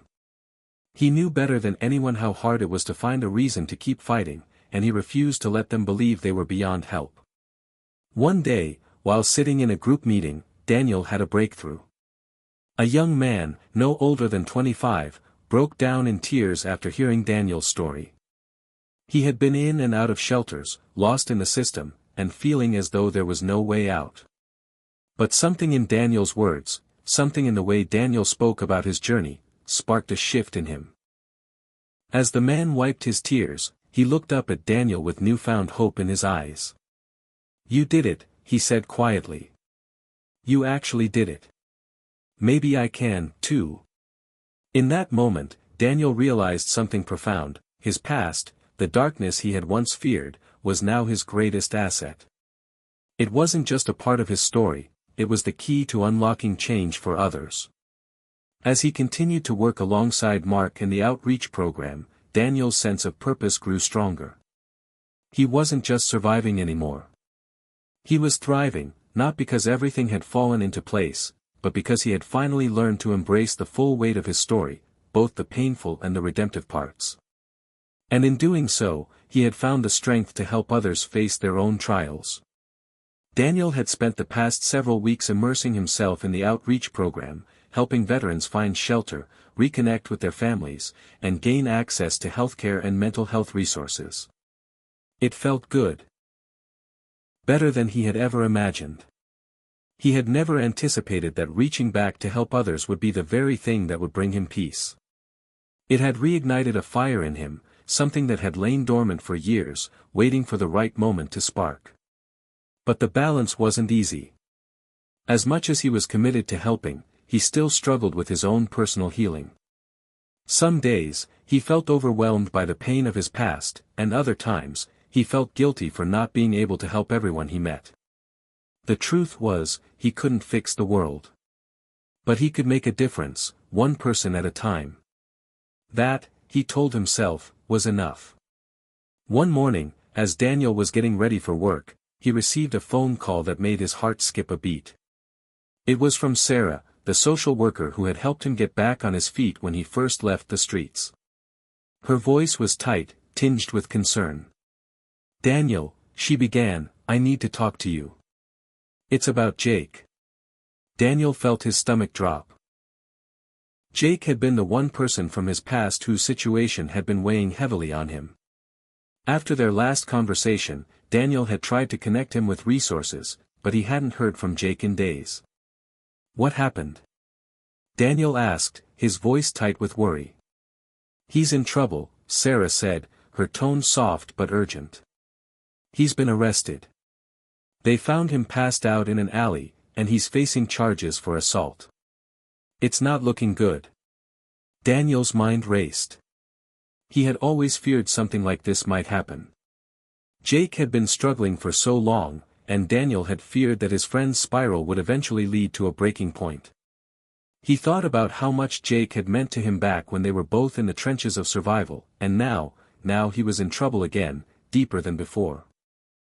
Can you come to the courthouse today? Sarah asked.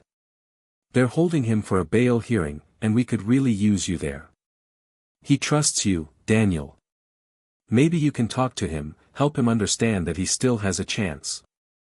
Daniel didn't hesitate. He knew this was his moment to step up, not just for Jake, but for everything he had worked toward. He'd found his purpose in helping others, and now, more than ever, he needed to prove that he could make a difference in someone's life when it mattered most. Of course, I'll be there, Daniel said, already grabbing his jacket and heading for the door. The courthouse felt colder than it had before. As he walked into the waiting area, Daniel's heart pounded. He wasn't sure what he expected, but the reality of the situation hit him hard. He was standing in front of the very system he had once felt abandoned by. Now, he was trying to be the lifeline for someone who needed help, someone who was facing the same challenges he had faced years ago. Jake was in a holding cell, looking rougher than Daniel remembered. His eyes were clouded with confusion and desperation, his face thinner than it had been during their last meeting. He didn't look like the man Daniel had once known.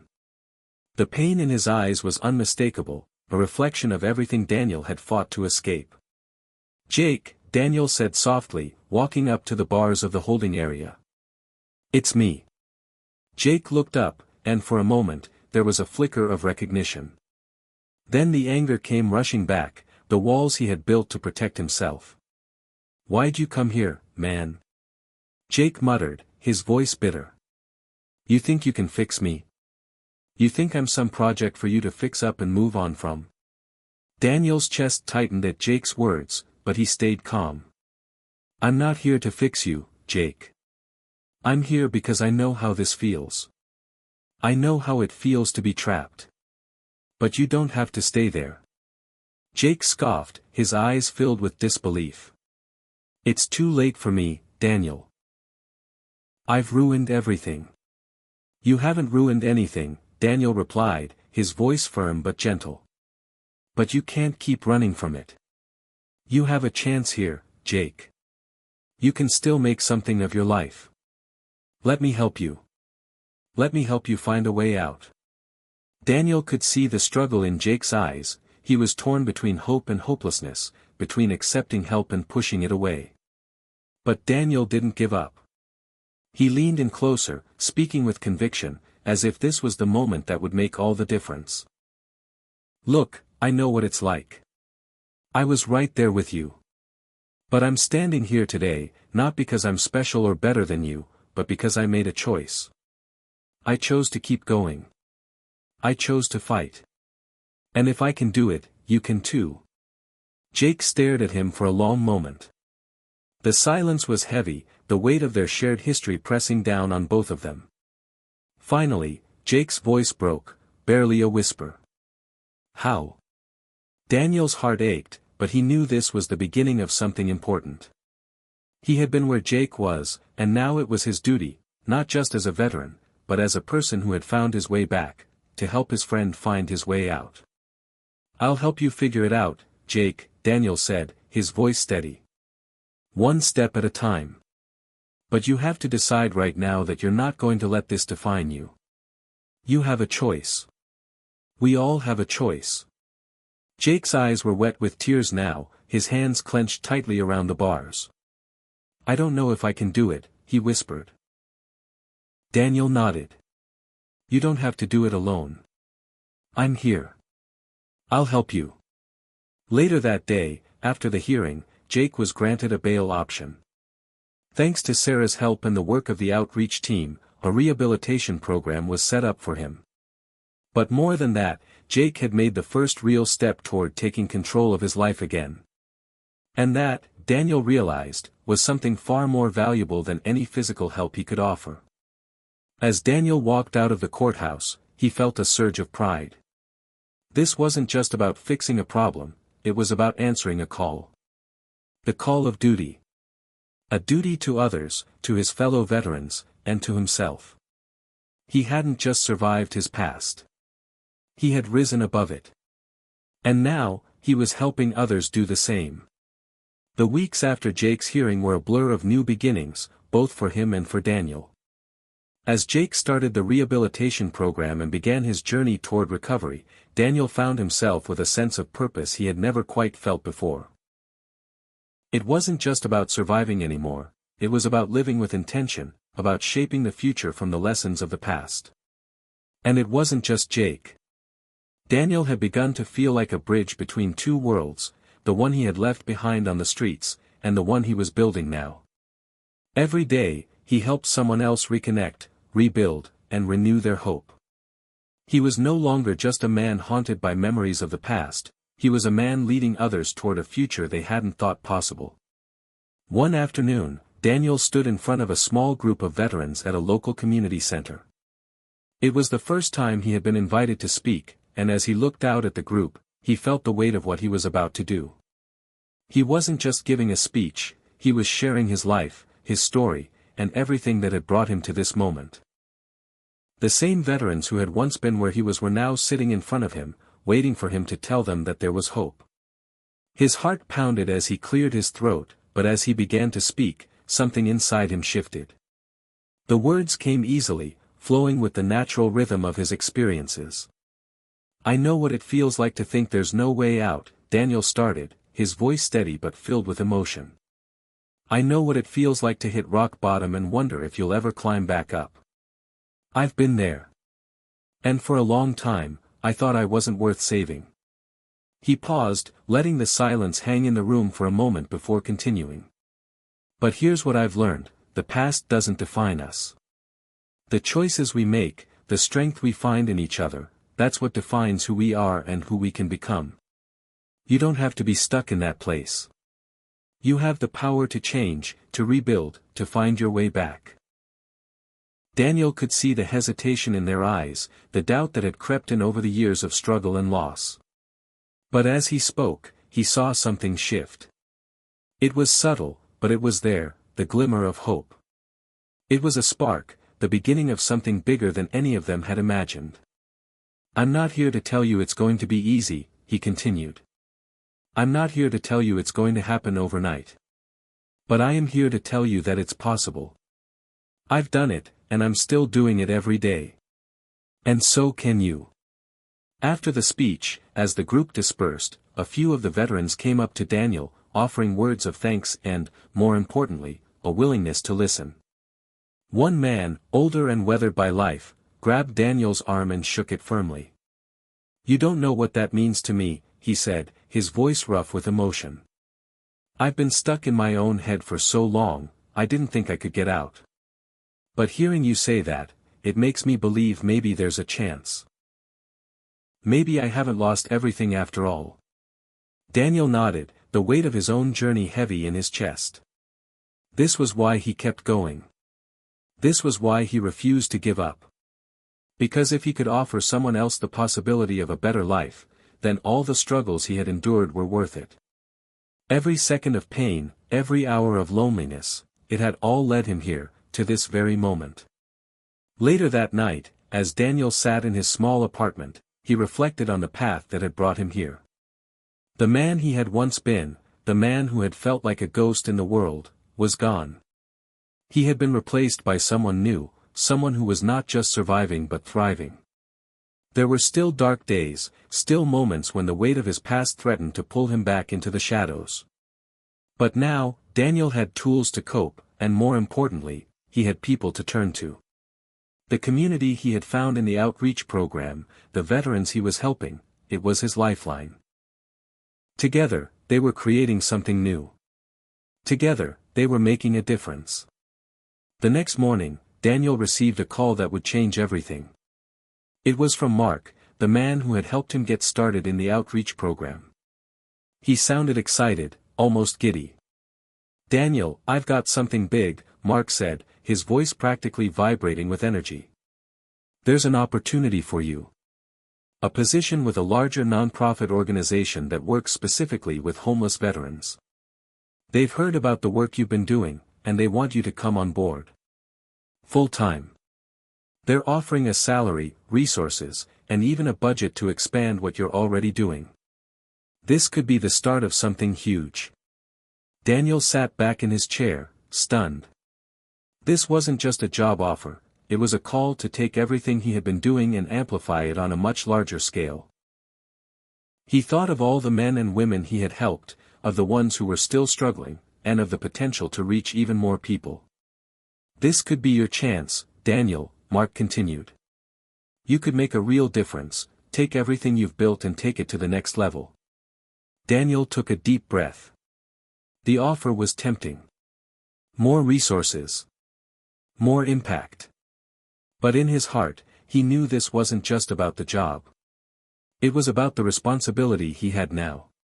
He had started something important, something that couldn't stop just because he had an opportunity to move on to something bigger. "I appreciate the offer, Mark," Daniel said, his voice firm but thoughtful. "But I need to think about it. This isn't just about what I can do, it's about what's best for the people we're trying to help." Mark was silent for a moment. "I understand. Take your time. But just know this, Daniel, you're doing something incredible. And whatever you decide, I know you'll keep changing lives." Later that evening, Daniel went for a long walk through the streets of the city, his mind buzzing with possibilities. The future had always seemed like a distant dream, something he couldn't quite grasp. But now, standing at the crossroads of a new path, it was within reach. He wasn't just moving forward for himself anymore. He was carrying the hopes of everyone he had helped, everyone who still needed help. As he walked past the familiar corners of his old neighborhood, Daniel realized that he had found a new purpose, one that didn't just pull him out of darkness but also helped others find their way to the light. He wasn't just a survivor of his past. He was a leader. A guide. A mentor. And that, he knew, was just the beginning. Daniel's phone buzzed in his pocket as he sat in his office, a modest but functional space at the nonprofit organization that had given him the chance to make a real difference. He hadn't responded to the offer right away, taking time to reflect, to consider the weight of the responsibility. But in the weeks that followed, it became clear that this was his calling, his chance to change the lives of others the way his life had been changed. He answered the phone. It was Sarah. "Hey, Daniel," she said, her voice calm but filled with a quiet excitement. "I've been meaning to tell you, there's something happening with Jake. He's been clean for a month now. He's starting a new job next week, doing construction work, and it looks like he might actually make it this time." Daniel smiled, his chest swelling with pride. "That's amazing, Sarah. I'm so proud of him. He's come so far." "He has," she agreed. "And you've been such a huge part of that. You gave him the hope he needed." It was moments like this, moments when he saw the tangible results of his work, that made everything worth it. He wasn't just seeing his own progress anymore, he was witnessing the ripple effect of change. And that was everything. The nonprofit had continued to grow under Daniel's leadership. His passion, his first-hand experience of overcoming the darkness, had inspired not only the veterans he worked with but also the entire team. He wasn't just a program coordinator, he was a symbol of hope for those who had once been written off, a living testament to the fact that redemption was possible, even for those who had lost everything. As he hung up the phone with Sarah, Daniel's thoughts turned inward. A year ago, he had been on the streets, alone, struggling to find any semblance of purpose. Now, he was leading a team, helping others find their own footing, their own strength. The man he had once been, broken, defeated, was almost unrecognizable now. He had rebuilt himself from the inside out, and in the process, he had created something that would continue to help others long after he was gone. Later that week, Daniel stood in front of a new group of veterans at another community center. This time, it was different. He wasn't just speaking to them, he was guiding them, helping them see that there was another way. You might not believe it now, he told them, his voice steady, his eyes scanning the group, but you're all capable of more than you think. You might be carrying baggage, pain, regret, but it doesn't have to define you. You get to decide who you are and who you want to become. His words resonated with them, he could see it in their eyes. They weren't just listening, they were absorbing. They could see the change in him, the change that was possible for them too. It was in their posture, the slight shifts of hope in their expressions. Some were skeptical, others ready to jump in, but all of them were now open to the idea that their pasts didn't have to trap them. A few days later, Daniel received a letter in the mail, an unexpected gesture from the court system. It was from Judge Harper, the very judge who had once presided over his case, the one who had made the decision to dismiss his charges when he'd first faced the legal system. The letter was brief, but it contained a message that made Daniel's heart skip a beat. Daniel, I wanted to take a moment to personally acknowledge the work you've done in our community. Your efforts have not gone unnoticed. You are a shining example of what can be accomplished when we believe in second chances. Your transformation has been remarkable, and I am proud to have been part of your journey. The words felt like a full-circle moment. The man who had once been at the mercy of the system, who had been judged and labeled, was now being acknowledged for his contributions. It was a reminder that things had come full circle, that the very system that had once seemed to push him down was now recognizing the good he was doing. Daniel placed the letter on his desk and sat back in his chair. He had often wondered if he would ever truly feel like he had made it, like he had redeemed himself. But in that moment, reading those words, he realized that redemption wasn't about erasing the past. It was about using it to fuel something better, something more meaningful. It was about finding a way to help others rise, just like he had. That evening, as Daniel walked home from the office, he passed by the park where he had once slept. He stopped for a moment, looking out over the area that had been both a prison and a place of reflection for him. The moonlight cast a soft glow over the scene, and for the first time, he didn't feel the weight of the past bearing down on him. Instead, he felt light, free. He thought about Jake, about the other veterans he had helped, about the countless lives that had been touched because he had chosen not to give up. The path forward wasn't always clear, and it certainly wasn't easy, but it was there. And it was worth fighting for. Daniel closed his eyes for a moment, taking in the night air. He was no longer the man he had once been. He wasn't just a veteran, he was a mentor, a guide, and a leader. He had found his purpose. He had found his place in the world.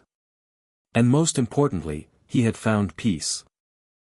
As he made his way back home, Daniel knew that the journey wasn't over. There would be more challenges, more obstacles to overcome, but he was ready. Because he had seen the power of second chances, the power of resilience. And he was no longer afraid of the unknown. He had learned that every step forward was a victory, no matter how small. The future was his, just as it was for everyone he helped. And together, they would continue to rebuild, to rise, to live with purpose. Hit subscribe and leave a comment with where you're watching from. This story might just spark a new beginning. What's one thing that always pushes you forward, even when things get tough?